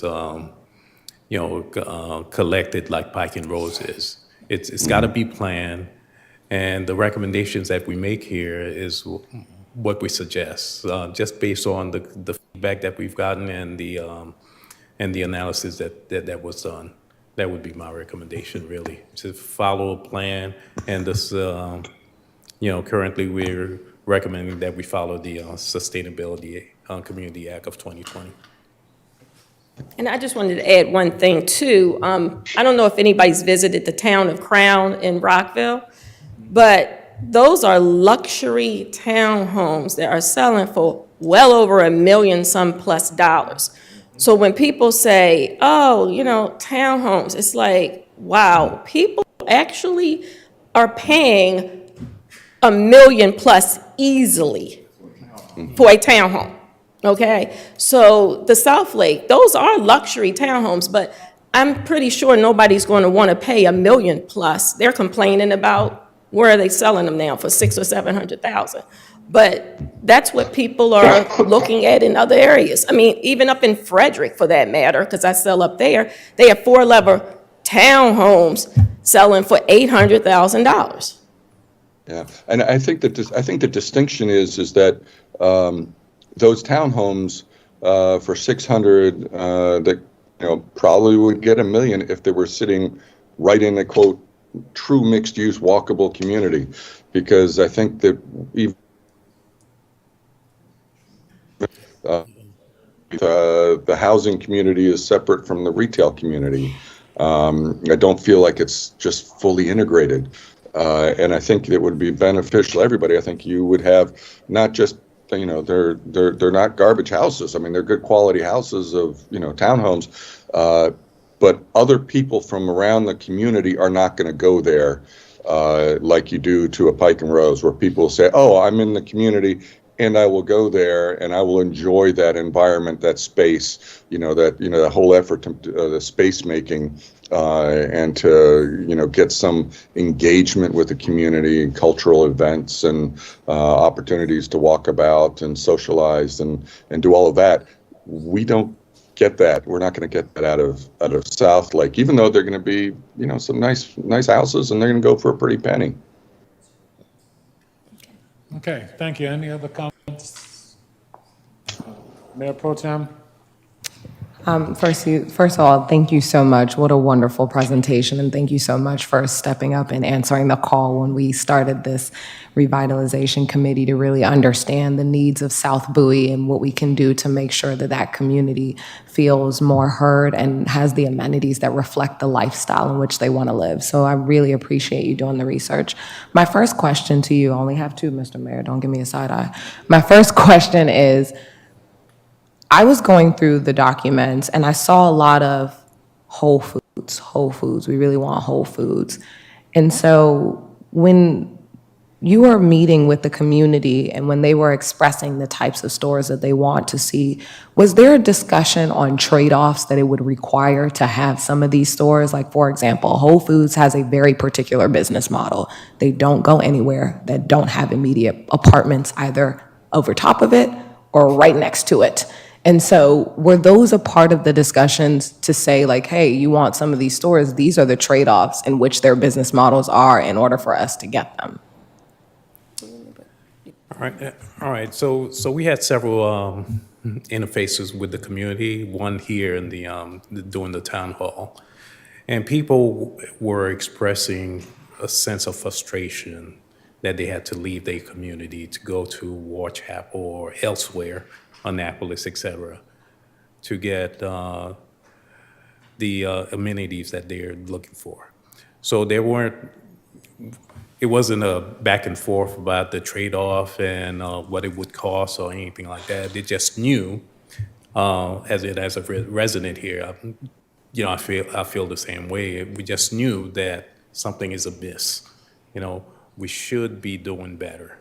We should have these amenities here in Bowie, whether it's Trader Joe's or Whole Food or whatever else. And that was really the gist of the conversation. A lot of frustration.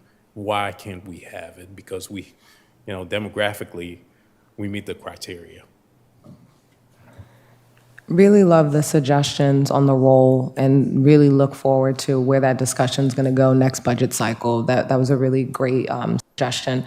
I think the other thing that I'd like to clarify, just in general, when I was going through the presentation, I also saw people requesting chick salad. Henri and I spoke to their reps.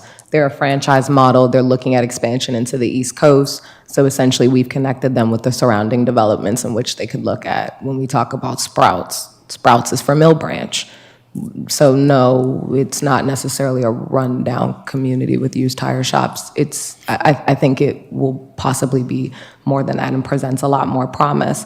And then also when we talk about replacing the movie theater, Henri and I spoke to Alamo Draft House and Cinema. That is a movie theater with a restaurant concept. So really I do think that we have to play a more proactive model, like a more proactive approach in being very targeted and direct and not necessarily waiting for developers to bring these companies to the table, because that's what we've done for so many years. I think now we have an opportunity to change the course, really do targeted outreach to the retailers and the businesses in which we want to see, and play a more intermediary role between the developers. People talk about Pike and Rose. I lived there for a year. I lived in the Palace literally when I first started my first corporate job many, many years ago, because most of the time that's where Microsoft recommended we go live, in a type of community. And also, a lot of people don't know that Pike and Rose has 3 apartment complexes in that immediate surrounding development. It has no homes. It has only 1 condominium that's in the hotel, which is Hilton by Canopy. And it only has about 300 condominiums in there that are selling for $1 million each, no less than. And so, because they provide 24-hour room service, because I looked at buying there a long time ago. And so essentially, I think these are the types of conversations and the types of trade-offs that, the new council, that we're going to have to weigh going into this next budget cycle. How do we figure out what type of money we need to allocate to either hire a consultant or just really do direct targeted outreach and play a more proactive role? Because we can't just leave the responsibility to the developers and then turn around and blame the developers for what we want to see, that we're not playing an active role in shaping the conversation.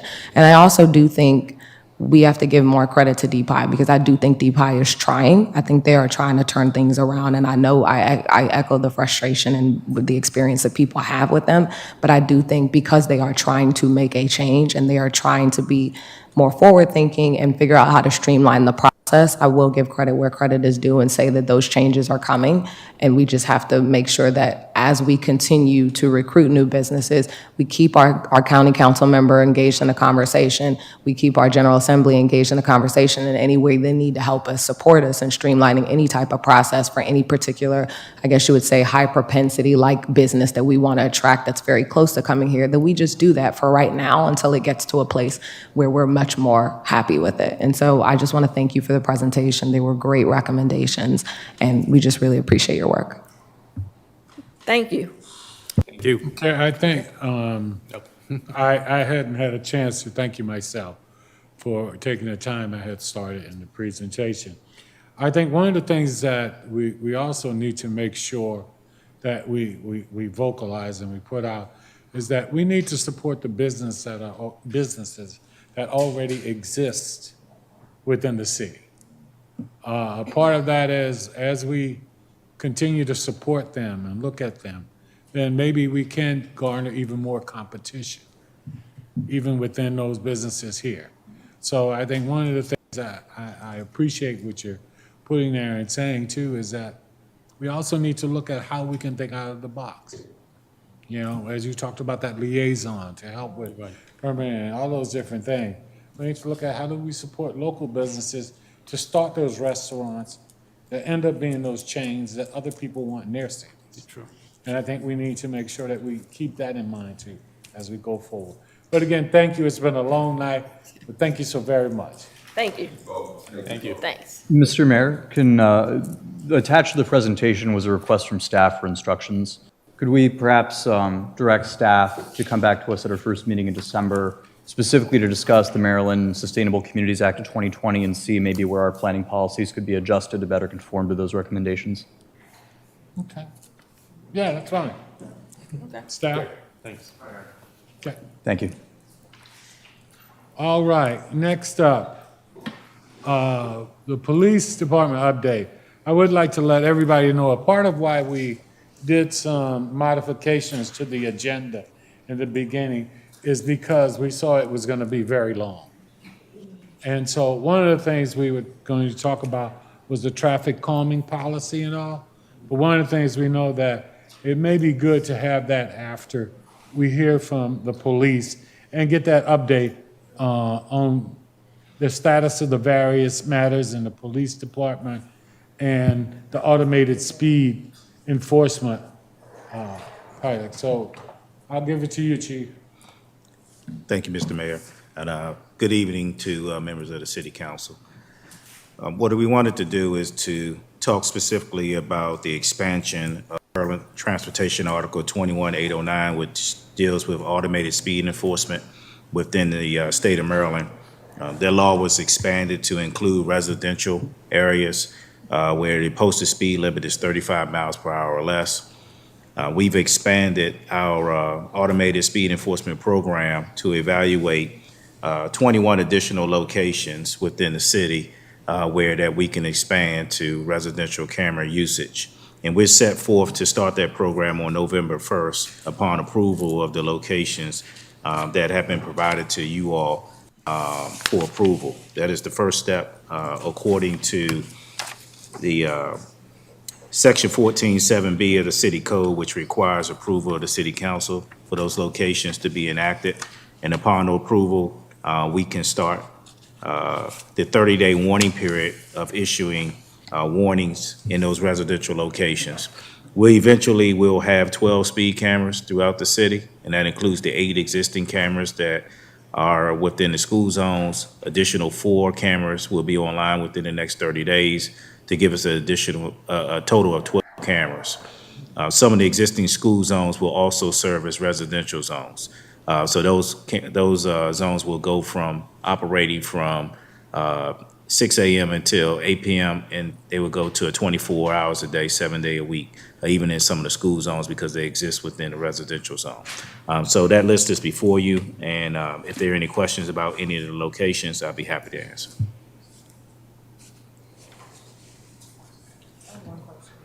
Thank you. Do you have a question? Yeah. Chief? Thank you, Pro Tem? thank you so much, Chief Preston. Thank you so much for the presentation. Great information. So just a follow-up question in terms of the locations. I know that this will probably be discussed at a later council hearing, and it was very helpful to have this presentation before we went over the traffic calming one. So essentially, have you thought of what might happen for streets that maybe didn't make this list but still are deemed as high speeding areas? What is is there like, are we gonna rotate these cameras, or is there kind of like a backup plan there, or is that more of a conversation for that one? This list that you have before you are all of the cameras that will be approved within the city incorporated limits. We're going to start by prioritizing 10 locations, which we will rotate the cameras through those locations. And every quarter, we've established a traffic management work group that encompasses members of the police department as well as public works to evaluate the areas of speeding as well as traffic studies and things of traffic calming. And I know that's something that the assistant city manager will cover, during his presentation at the next council meeting to discuss how that process would operate. But those things are being considered. These are the initial locations that are being approved. It does not preclude us from adding additional locations throughout the city upon approval of the city council. So we can continue to build on this list, but these are the initial locations that we want to start with. Just one follow-up, and to your statement on that we can build on the list, is there a cap to what we can go up to in terms of our infrastructure, or, okay, good to know. No, there's no cap, or there's no expansion, no limit on the number of cameras if we want to expand. It's just a discussion about whether or not the program, that you all have a desire to expand the program. Okay, awesome, thank you. Very great to see so many District 4 streets on here. Thank you so much for that. Okay, any other questions from council members? I just want to say a big thank you, Chief, Acting Chief. And just note that Whitehall and Rockledge are 2 streets that I will ask the police department to revisit in the coming budget cycle for locations. I'm very glad to see the locations that have been selected so far. I think you guys did pretty diligent work, and just appreciate your continued reliance on this program, which will hopefully make our streets a little safer. And just wanted to know, some of the locations that were candidates were evaluated by a contractor, and due to the topography of the road, they're not candidates that are suitable for speed cameras. But that doesn't mean that enforcement won't be done. The traffic management work group will evaluate that. Traditional means of traffic enforcement will still be conducted.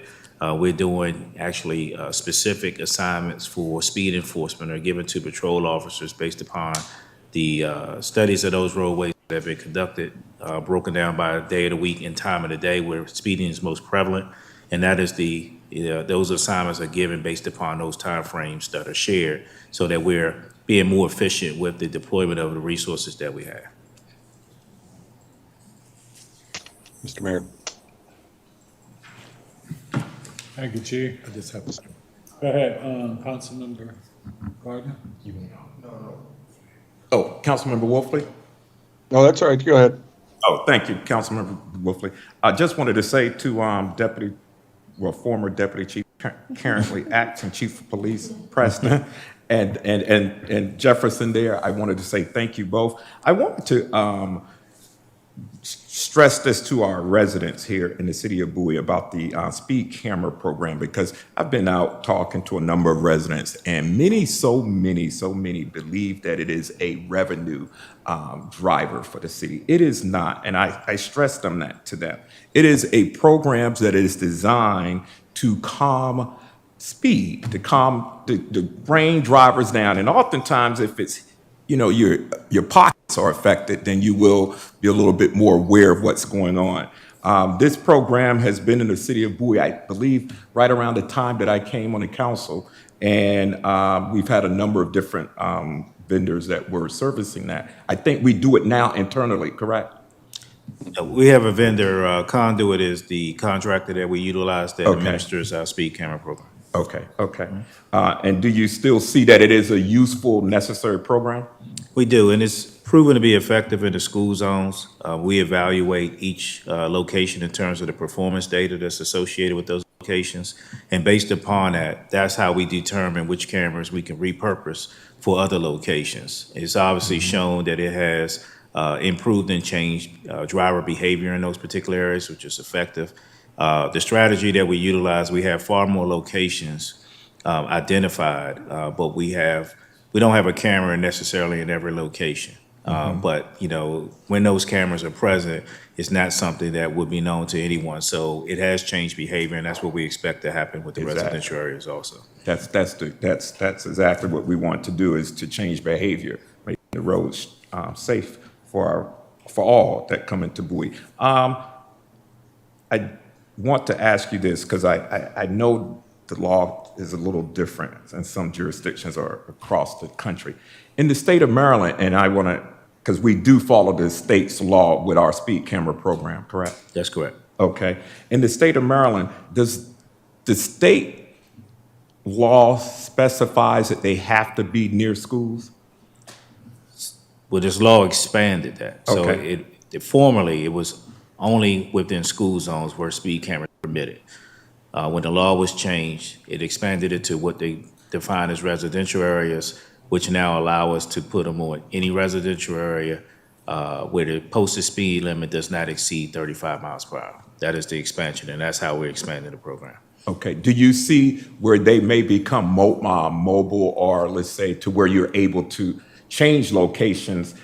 And I know typically when you have or bring on a new location, we advertise that in the community.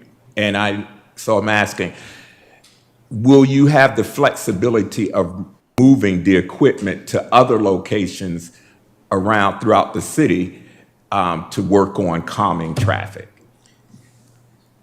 We're still required to give public notice and to issue warnings within 30 days, the initial 30 days. What we're doing is establishing the locations, the 21 locations this evening, that we can start that process of the 30-day notification. At that point, we can rotate those cameras through any of those locations without having to adhere to the warning period.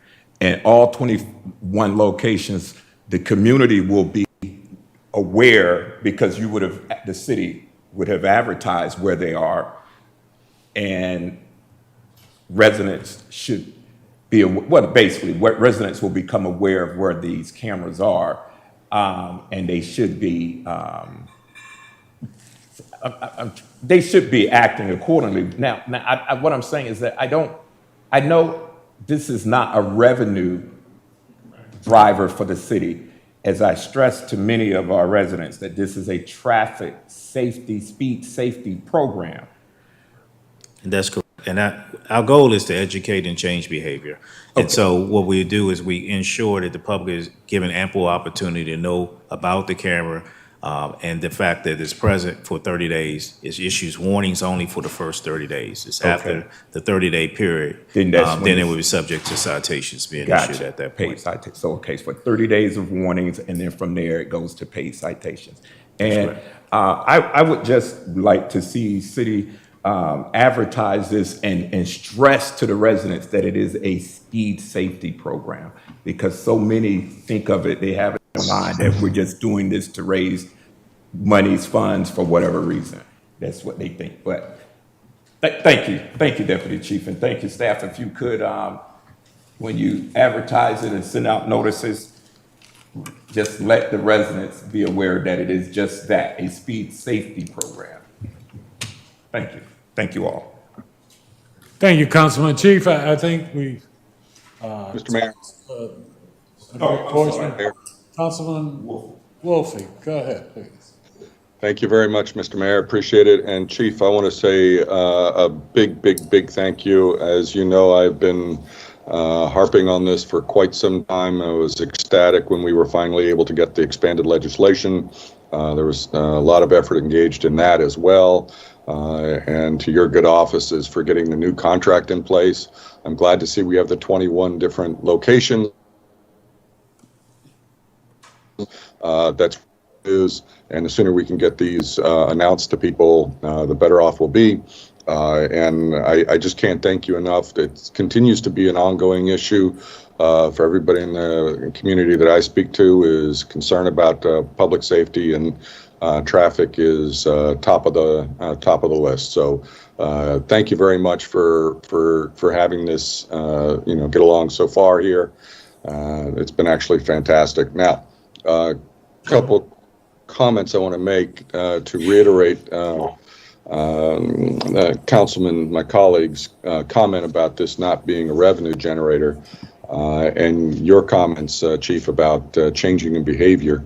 I would say that it is demonstrably effective, and it's also not a revenue program.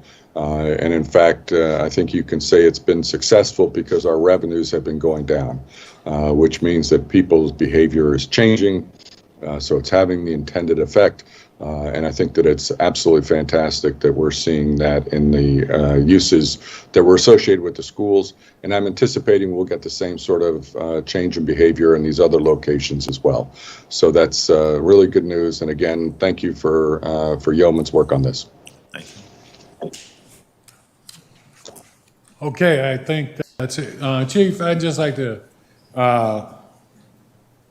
add what and reinforce what my colleagues have said, and that is, number one, this is a safety program, not a revenue generator, but number two, it's about lives. You know, this is about keeping our young people safe, our elderly safe. This is about keeping our community safe. This is about avoiding accidents. This is about people being able to enjoy their communities without people rolling through uncontrolled. So I'm really excited about that. I look forward to getting some feedback on how it does modify or change the behaviors. I would also say, please keep an eye out to see if people try to find alternate routes that put them into other parts of the communities that we need to look at and make sure, if need be, that we expand the program. Yes, sir. So I would say to you too, what do you need, if anything, from us at this time to make sure that this happens? Just the approval of the locations at this point allows us to stay on track with the time frame to launch the program on November 1st. That's the goal that we set with the vendor and everything's in place. All the approvals have been provided. So we're ready to go. We just need the approval of the locations. Okay. Do we need to make a motion, have something formal? City manager? Mr. Mayor, I'd like to move to approve the locations as laid out by the acting chief. I'd like to second that. Second. It's been moved and properly second. Any discussion? Again, this is a wonderful program that we're trying to do for the safety of all of our residents, as well as making sure that we change the behavior. And that's what's key. On that note, I will call for the question. All in favor, please respond with an aye. Aye. Aye. Opposed, same favor. Motion carries. There you go, Chief. Thank you. Thank you. All right, we'll move on to the next part of the agenda with the chief as well. Before I get into the updates, I have Acting Deputy Chief Jefferson with me, and she'll give a brief update on our annual accreditation review. Good evening. Good evening. Mayor, Council, how's everybody? As you know, 4 years ago, we obtained CALIA accreditation. That was a task I was given. And since then, my task is to maintain our accreditation, which is a yearly assessment that we go through. As you know, accreditation is built on, we have 120 plus standards that we have to maintain via policy, procedure, and practice. We go through yearly self-assessments just to ensure that, and our accrediting commission comes or actually does a virtual, either a remote or a site-based annual assessment, which we had conducted September 22nd. And we continue to demonstrate that we are committed to professionalism and excellence, and we passed our third year in a row. Excellent. Congratulations. Excellent work.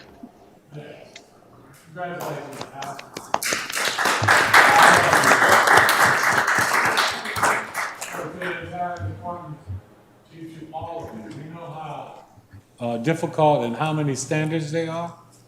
And we really appreciate you making sure that we maintain that high standard here in the city that probably exceeds any other local and regional police force. So again, congratulations on that.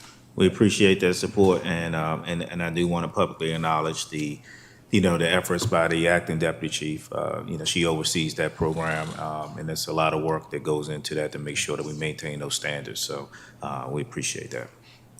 Getting into the police department update, before you have information on various calls for service, thus far through November 30th of this year, the police department has handled 22,925 calls for service. Giving the estimate for the next 3 months, we are expected to handle 30,566 calls for service, which is an increase over the 2022 calls for service by 16.5%. So our call volume is increasing. I know that there's been much discussion about the development that is here in the city, and some of those locations have now been occupied, so that's expanding and increasing the area of coverage that we have, which is also contributing to those increases in calls for service. As we go to the crime statistics, we continue to see increases in our assaults, most notably in auto thefts, and that was mainly contributed to a lot of Kia and Hyundai vehicles. We've had a significant increase that is significantly up over 2022. Our robberies and our thefts are also significantly increased. All of those things are tied hand in hand. One of the things that we'll be starting this week is we'll be going to bi-weekly crime meetings where we'll be taking a comprehensive approach to really look at crime statistics and look at where our crime is occurring, and actually putting together some proactive details to try to address those issues specifically. We've had some recent successes. Most of the crime that we do see within the city is occurring in the overnight hours. We still work with the residents to encourage them to assist us by preventing and not becoming a target of crime. We're still seeing far too many residents that are leaving their vehicles unsecured with valuables placed in those vehicles, which are contributing to those that, for most part, do not live in this community or this city, but are coming here to commit these crimes. And so that's something that's another piece of this, is that we will continue to work with the community to educate them on how to prevent crime from occurring, but we also have an enforcement aspect that we're working to deal with. Hey, Chief, if I could ask you, as you're going through this, if there is I'm trying to figure out, if there's an assault in the midst of a robbery or something like that, is it listed in both categories or just one?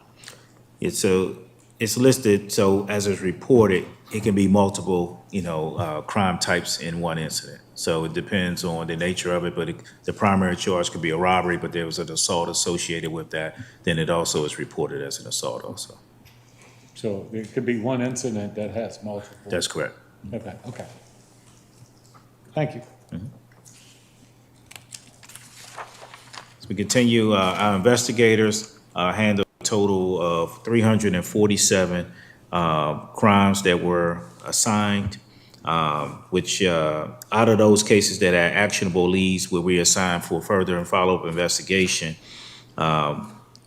we closed 51.6% of those cases that had actionable leads, which is pretty good in terms of a closure rate. Unfortunately, the great majority of our crimes had very few to no leads, and that closure rate was only 9.8%. And that's generally what we're seeing. A lot of the property crime that we encounter, there are very few leads for an investigator to follow up on, which makes the solvability of those crimes very difficult. We encourage and we continue to offer the security camera rebates to be a deterrent and to possibly provide evidence that will assist the investigators in furthering those investigations. But, you know, that's still something that is of a challenge.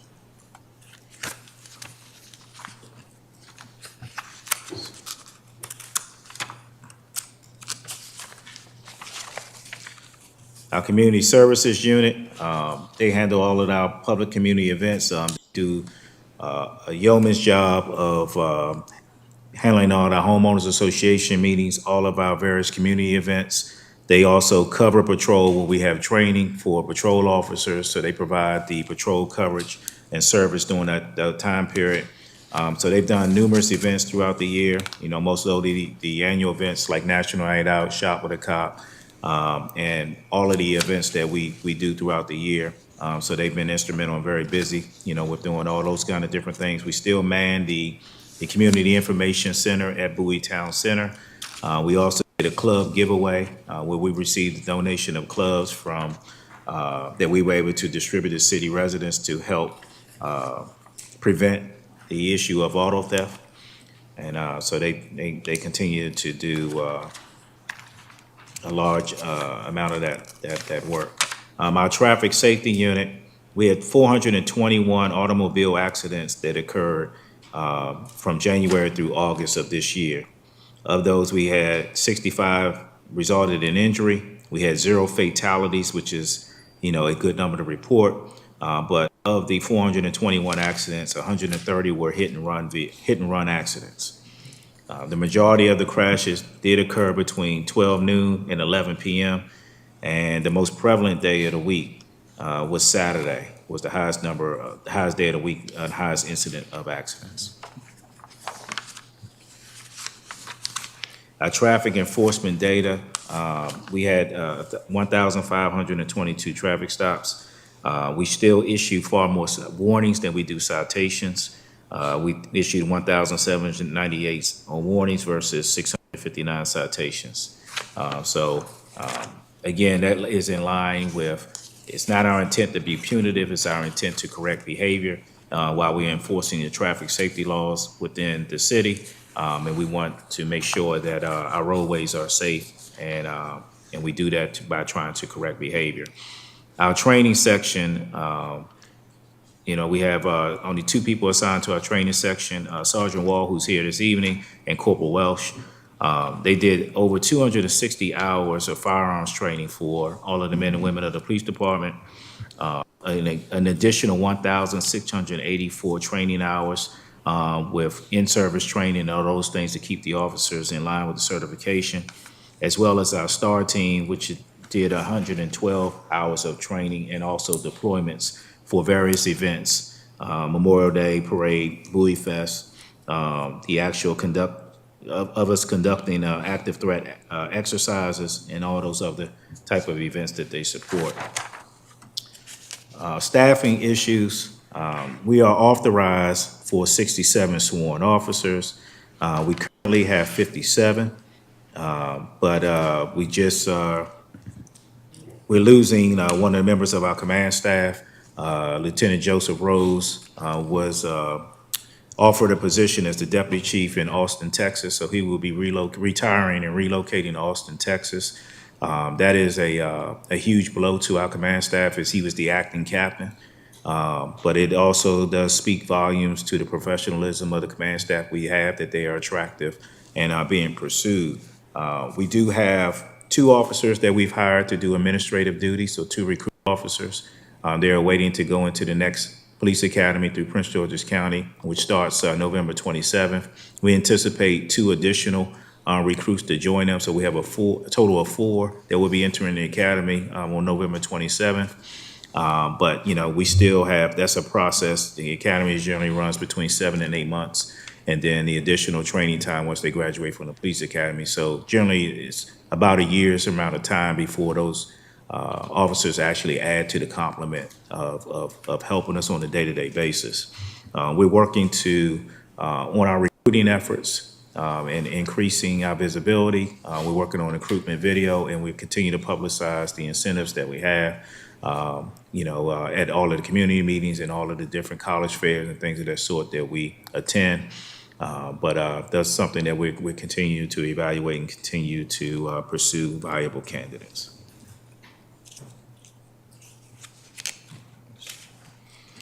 We're happy to report we only have 1 officer that is out injured at this point. In that category, we're doing pretty well. Speed camera citations that were issued in 2023. There was an increase this year over 2022 and we've issued thus far 29,651 citations. Most of those areas, the breakdown is mostly off of 197 in front of Tasker. As far as Rockledge are the 2 sites where we continue to see the most violations and citations issued at those 2 locations. So there's no plan. We will continue to have cameras at those locations until the behavior patterns are changed. In terms of citizen complaints and use of force, we had a total of 22 complaints in calendar year 2023. Use of force complaints, we had a total of 10. Or use of force incidents, not complaints. Use of force incidents was 10. Out of that, 7 were administratively closed, meaning that the officers abided within policy. We had 1 sustained policy violation, and we have 2 remaining cases of the 10 that remain open. As you know, that the law changed, which requires we conduct the investigation for internal complaints, but we submit them to the Administrative Charging Committee through Prince George's County for review and approval. That process thus far has not been problematic. It's actually we have a good working relationship with them. And ironically, one thing that was said to us is that most times the recommended discipline that we have recommended actually exceeded what the Administrative Charging Committee would have given. So it shows that we are making sure that we hold ourselves accountable. And most of our investigations that we conduct are things that we discover in-house first, and we initiate investigations as opposed to external complaints by members of the community or citizens. So we hold our officers accountable, and we plan to continue to do so. So that concludes all of the information I wanted to share with you all this evening. And if you have any questions that I can answer, I'll be happy to do so. Chief, first and foremost, I'd like to thank you for all you and to all of our officers and those who support staff for all you do within the city and keeping all of us safe. I do want to say one of the things that you kind of glossed over, but it's tremendous, the community service projects and items that you do. There's pages of it in here that you show. And I think that adds to the quality of the police force that we have here in the city of Bowie. I have a real ask, not of you, but of our community, that number one, we continue to support our police department and all we do, but also that we make sure to pass on to family and friends what to a certain extent is a noble profession. You know, it's one that we've had so many negative comments made at times and other parts, but it's a great profession. It is. And it offers an opportunity for people with many different skill sets within the department. And so I think it's up to us to make sure that we let everybody know that how proud we are of you as a force, and how proud it is for us, for family and friends who are members of the force. Now, I'm biased. My father was a homicide detective. My brother was a homicide detective. I have other brothers who are there. I have nieces, nephews who are officers. And I understand the challenges that you do, and I understand the challenges of the family, which is why we applauded them earlier. Because they have to support you as well, and we appreciate that. But I think we need to make sure that we are recruiters for our department as well, that we let people know how we appreciate it, but also that it's a great opportunity. You know, and that we have great leadership here. And it's somewhere that we'd like our young people and others to look at a profession and to stay here and not go elsewhere and recruit.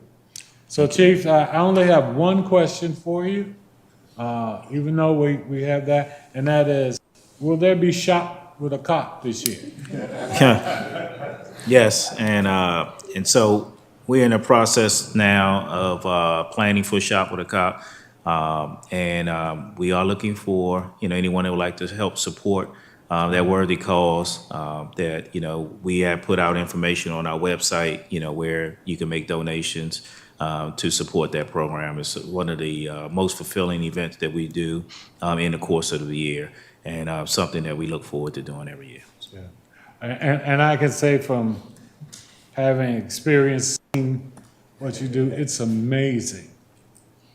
The joy it brings, more importantly, the chance our young people get to see who you truly are, and see you in a space where it's not something bad going on, but it's about joy, it's about having it. So I'm glad to hear that, and I'm here to support you however I can. I look forward to being a part of that this year. And so do we have the date on that now? I think it's September 10th, if I'm not mistaken. December 10th, I'm sorry, December 10th. December 10th. Yes. Gotcha. All right. Hey, thank you, Chief. All right. Any other questions or comments? Do have Councilman Esteve? a couple quick things. First of all, Acting Chief and Captain Jefferson, I really appreciate your being here tonight. Agree with everything the mayor had to say. Your predecessor often said that by current standards, the Bowie Police Department probably needed between 80 and 90 officers to truly do kind of the job ideally. And according to the Uniform Code of Justice statistics, typical Maryland towns, would we have a police department the size of a typical Maryland town our size, we would have about 120 officers. We're slated for 65, we got 55 in the department now, and I don't think we've been fully staffed in 7 to 8 years. Yeah. And what percentage of our police department's eligible for retirement in the next 5? It's pretty significant. One of the things that we did recently was a strategic plan which lays out those details. We are starting to hit that threshold now. Obviously, with the department being created in 2006, we didn't deal with attrition. Now we have obviously the chief's recent retirement, Lieutenant Rose's retirement. We have one other officer that will be retiring at the end of this year.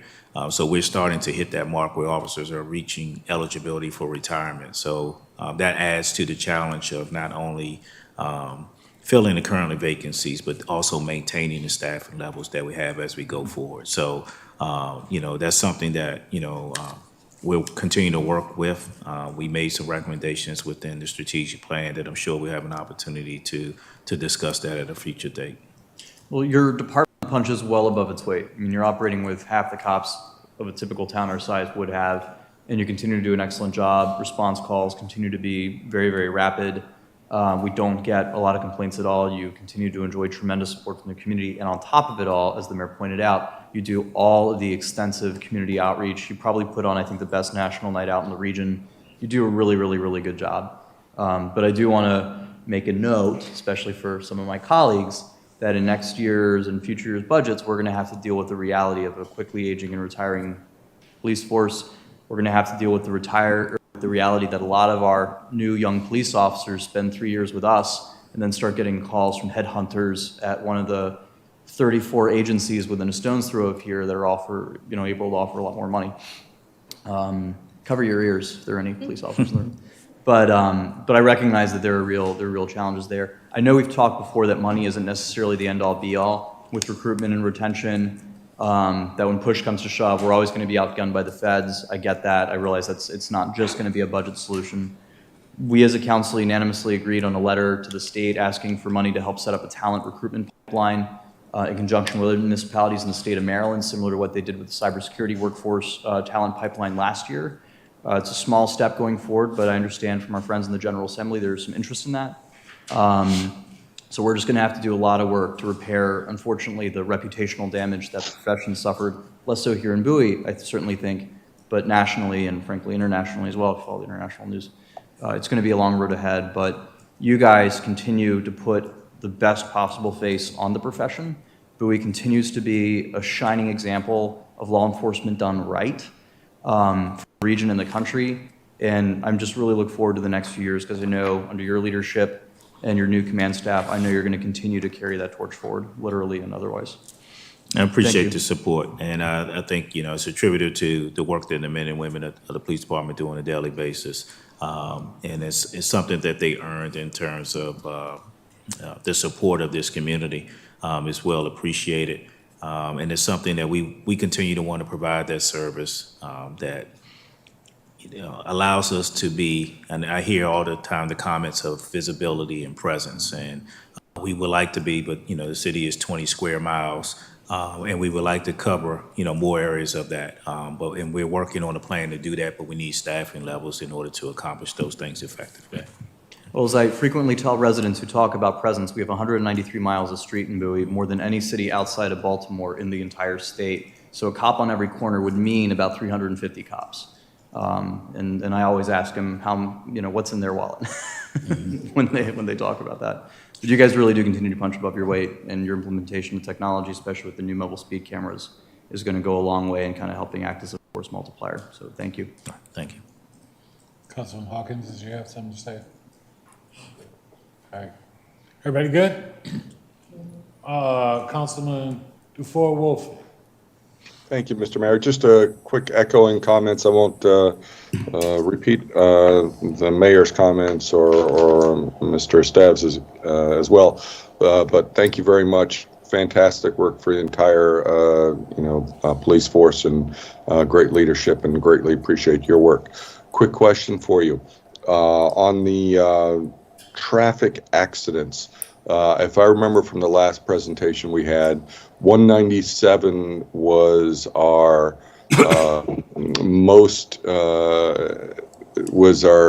I guess, riskiest perhaps, or had the most accidents on 197. Is that continuing? Yeah, that still is the leading roadway for accidents, and that's something that we are working with the traffic management work group to evaluate those different areas throughout the city where we're seeing a large number of accidents, not only on 197 but other intersections, to see what means are available to us to abate that issue. So that's something we'll continue to work with. Yeah. Now, is the problem area where it's the 2-lane section, or is it further north where it's 4 lanes with the suicide lane in the middle? I don't have that breakdown specifically, but I can get that to you, Councilman. Okay, excellent. Thank you. And with the officers that we swore in this evening, what's that bring our active count to? Well, unfortunately, they're already part of the count. They are actually active officers that are already on the street, so they're not new additions. They graduated earlier, in many cases this year or last year. We're just actually getting them to a swearing-in ceremony here locally. All right, very good. So what's that bring the count to now? So we currently have 56. 56. 50, yeah, we count the 2 recruit officers that actually will bring us up to 58. But those, as I mentioned, will be, entering into academy class. So it'll be, a year before we actually see those as actual contributing members. Well, I was out knocking on doors, and a lady indicated that her daughter would be applying. I said, please, please, great place to work. So hopefully we'll get some more. Thank you very much. Thank you. Councilman Jared Hawkins. Thank you, Mr. Mayor. And I also echo the sentiments of the mayor and my colleagues. Had a quick question. Got some feedback from residents about four-wheelers and ATVs and Old Bowie and up and down 197 driving in a reckless manner. Just wanted to make sure that was at you all's attention. I'm pretty sure it is. I guess my question is, what are residents to do, and what is the city doing to kind of address this issue? So it's ironic that we had a meeting this afternoon to specifically devise a plan to address that. It is a challenging issue, as you've seen, not only here in the city, but throughout the region, as those that operate those types of vehicles on our roadways illegally. We're restricted in terms of policy by some of our pursuit policies that did not allow us to pursue those type of vehicles, but we're utilizing some of the resources that I'm not going to speak to it publicly in terms of some of the actions that we're going to take. But I just want the residents to rest assured that we hear their complaints, we hear their concerns. We have discussed and have a plan that we will be putting in place over the next week or two to address that issue down in Old Bowie. Any other comments? If Mr. Mayor. not, I'd just like to say yes on city manager. I'd like to chime in a little bit there. Our police department, I worked in Tacoma Park in Albany, and this is the third city with a big police department. Bowie PD is the best I've seen in my 25 years as either a city manager or whatever at community policing, in their connectivity to the residents in a positive way. Shot with the cop, bike riding with the cop, coffee with the police officer. They are exceptionally connected to our residents in a fashion that sets them apart from any of the agencies that allowed nefarious things to occur over the last 3 or 4 years. Also, this accreditation, CALIA accreditation, is an exceptional issue. It's an exceptional accomplishment. In Georgia, we worked on it for 5 years, didn't make it, tried really hard. So, for example, a statistic you all can take away and take credit for, since we were all a part of this management team, is there are 18,000 police agencies in the United States of America. There are only 830 accredited agencies. So that's an exceptional accomplishment. And oh, by the way, you just don't get it, you have to sustain it, which is almost as difficult as getting it. So that's a big accomplishment.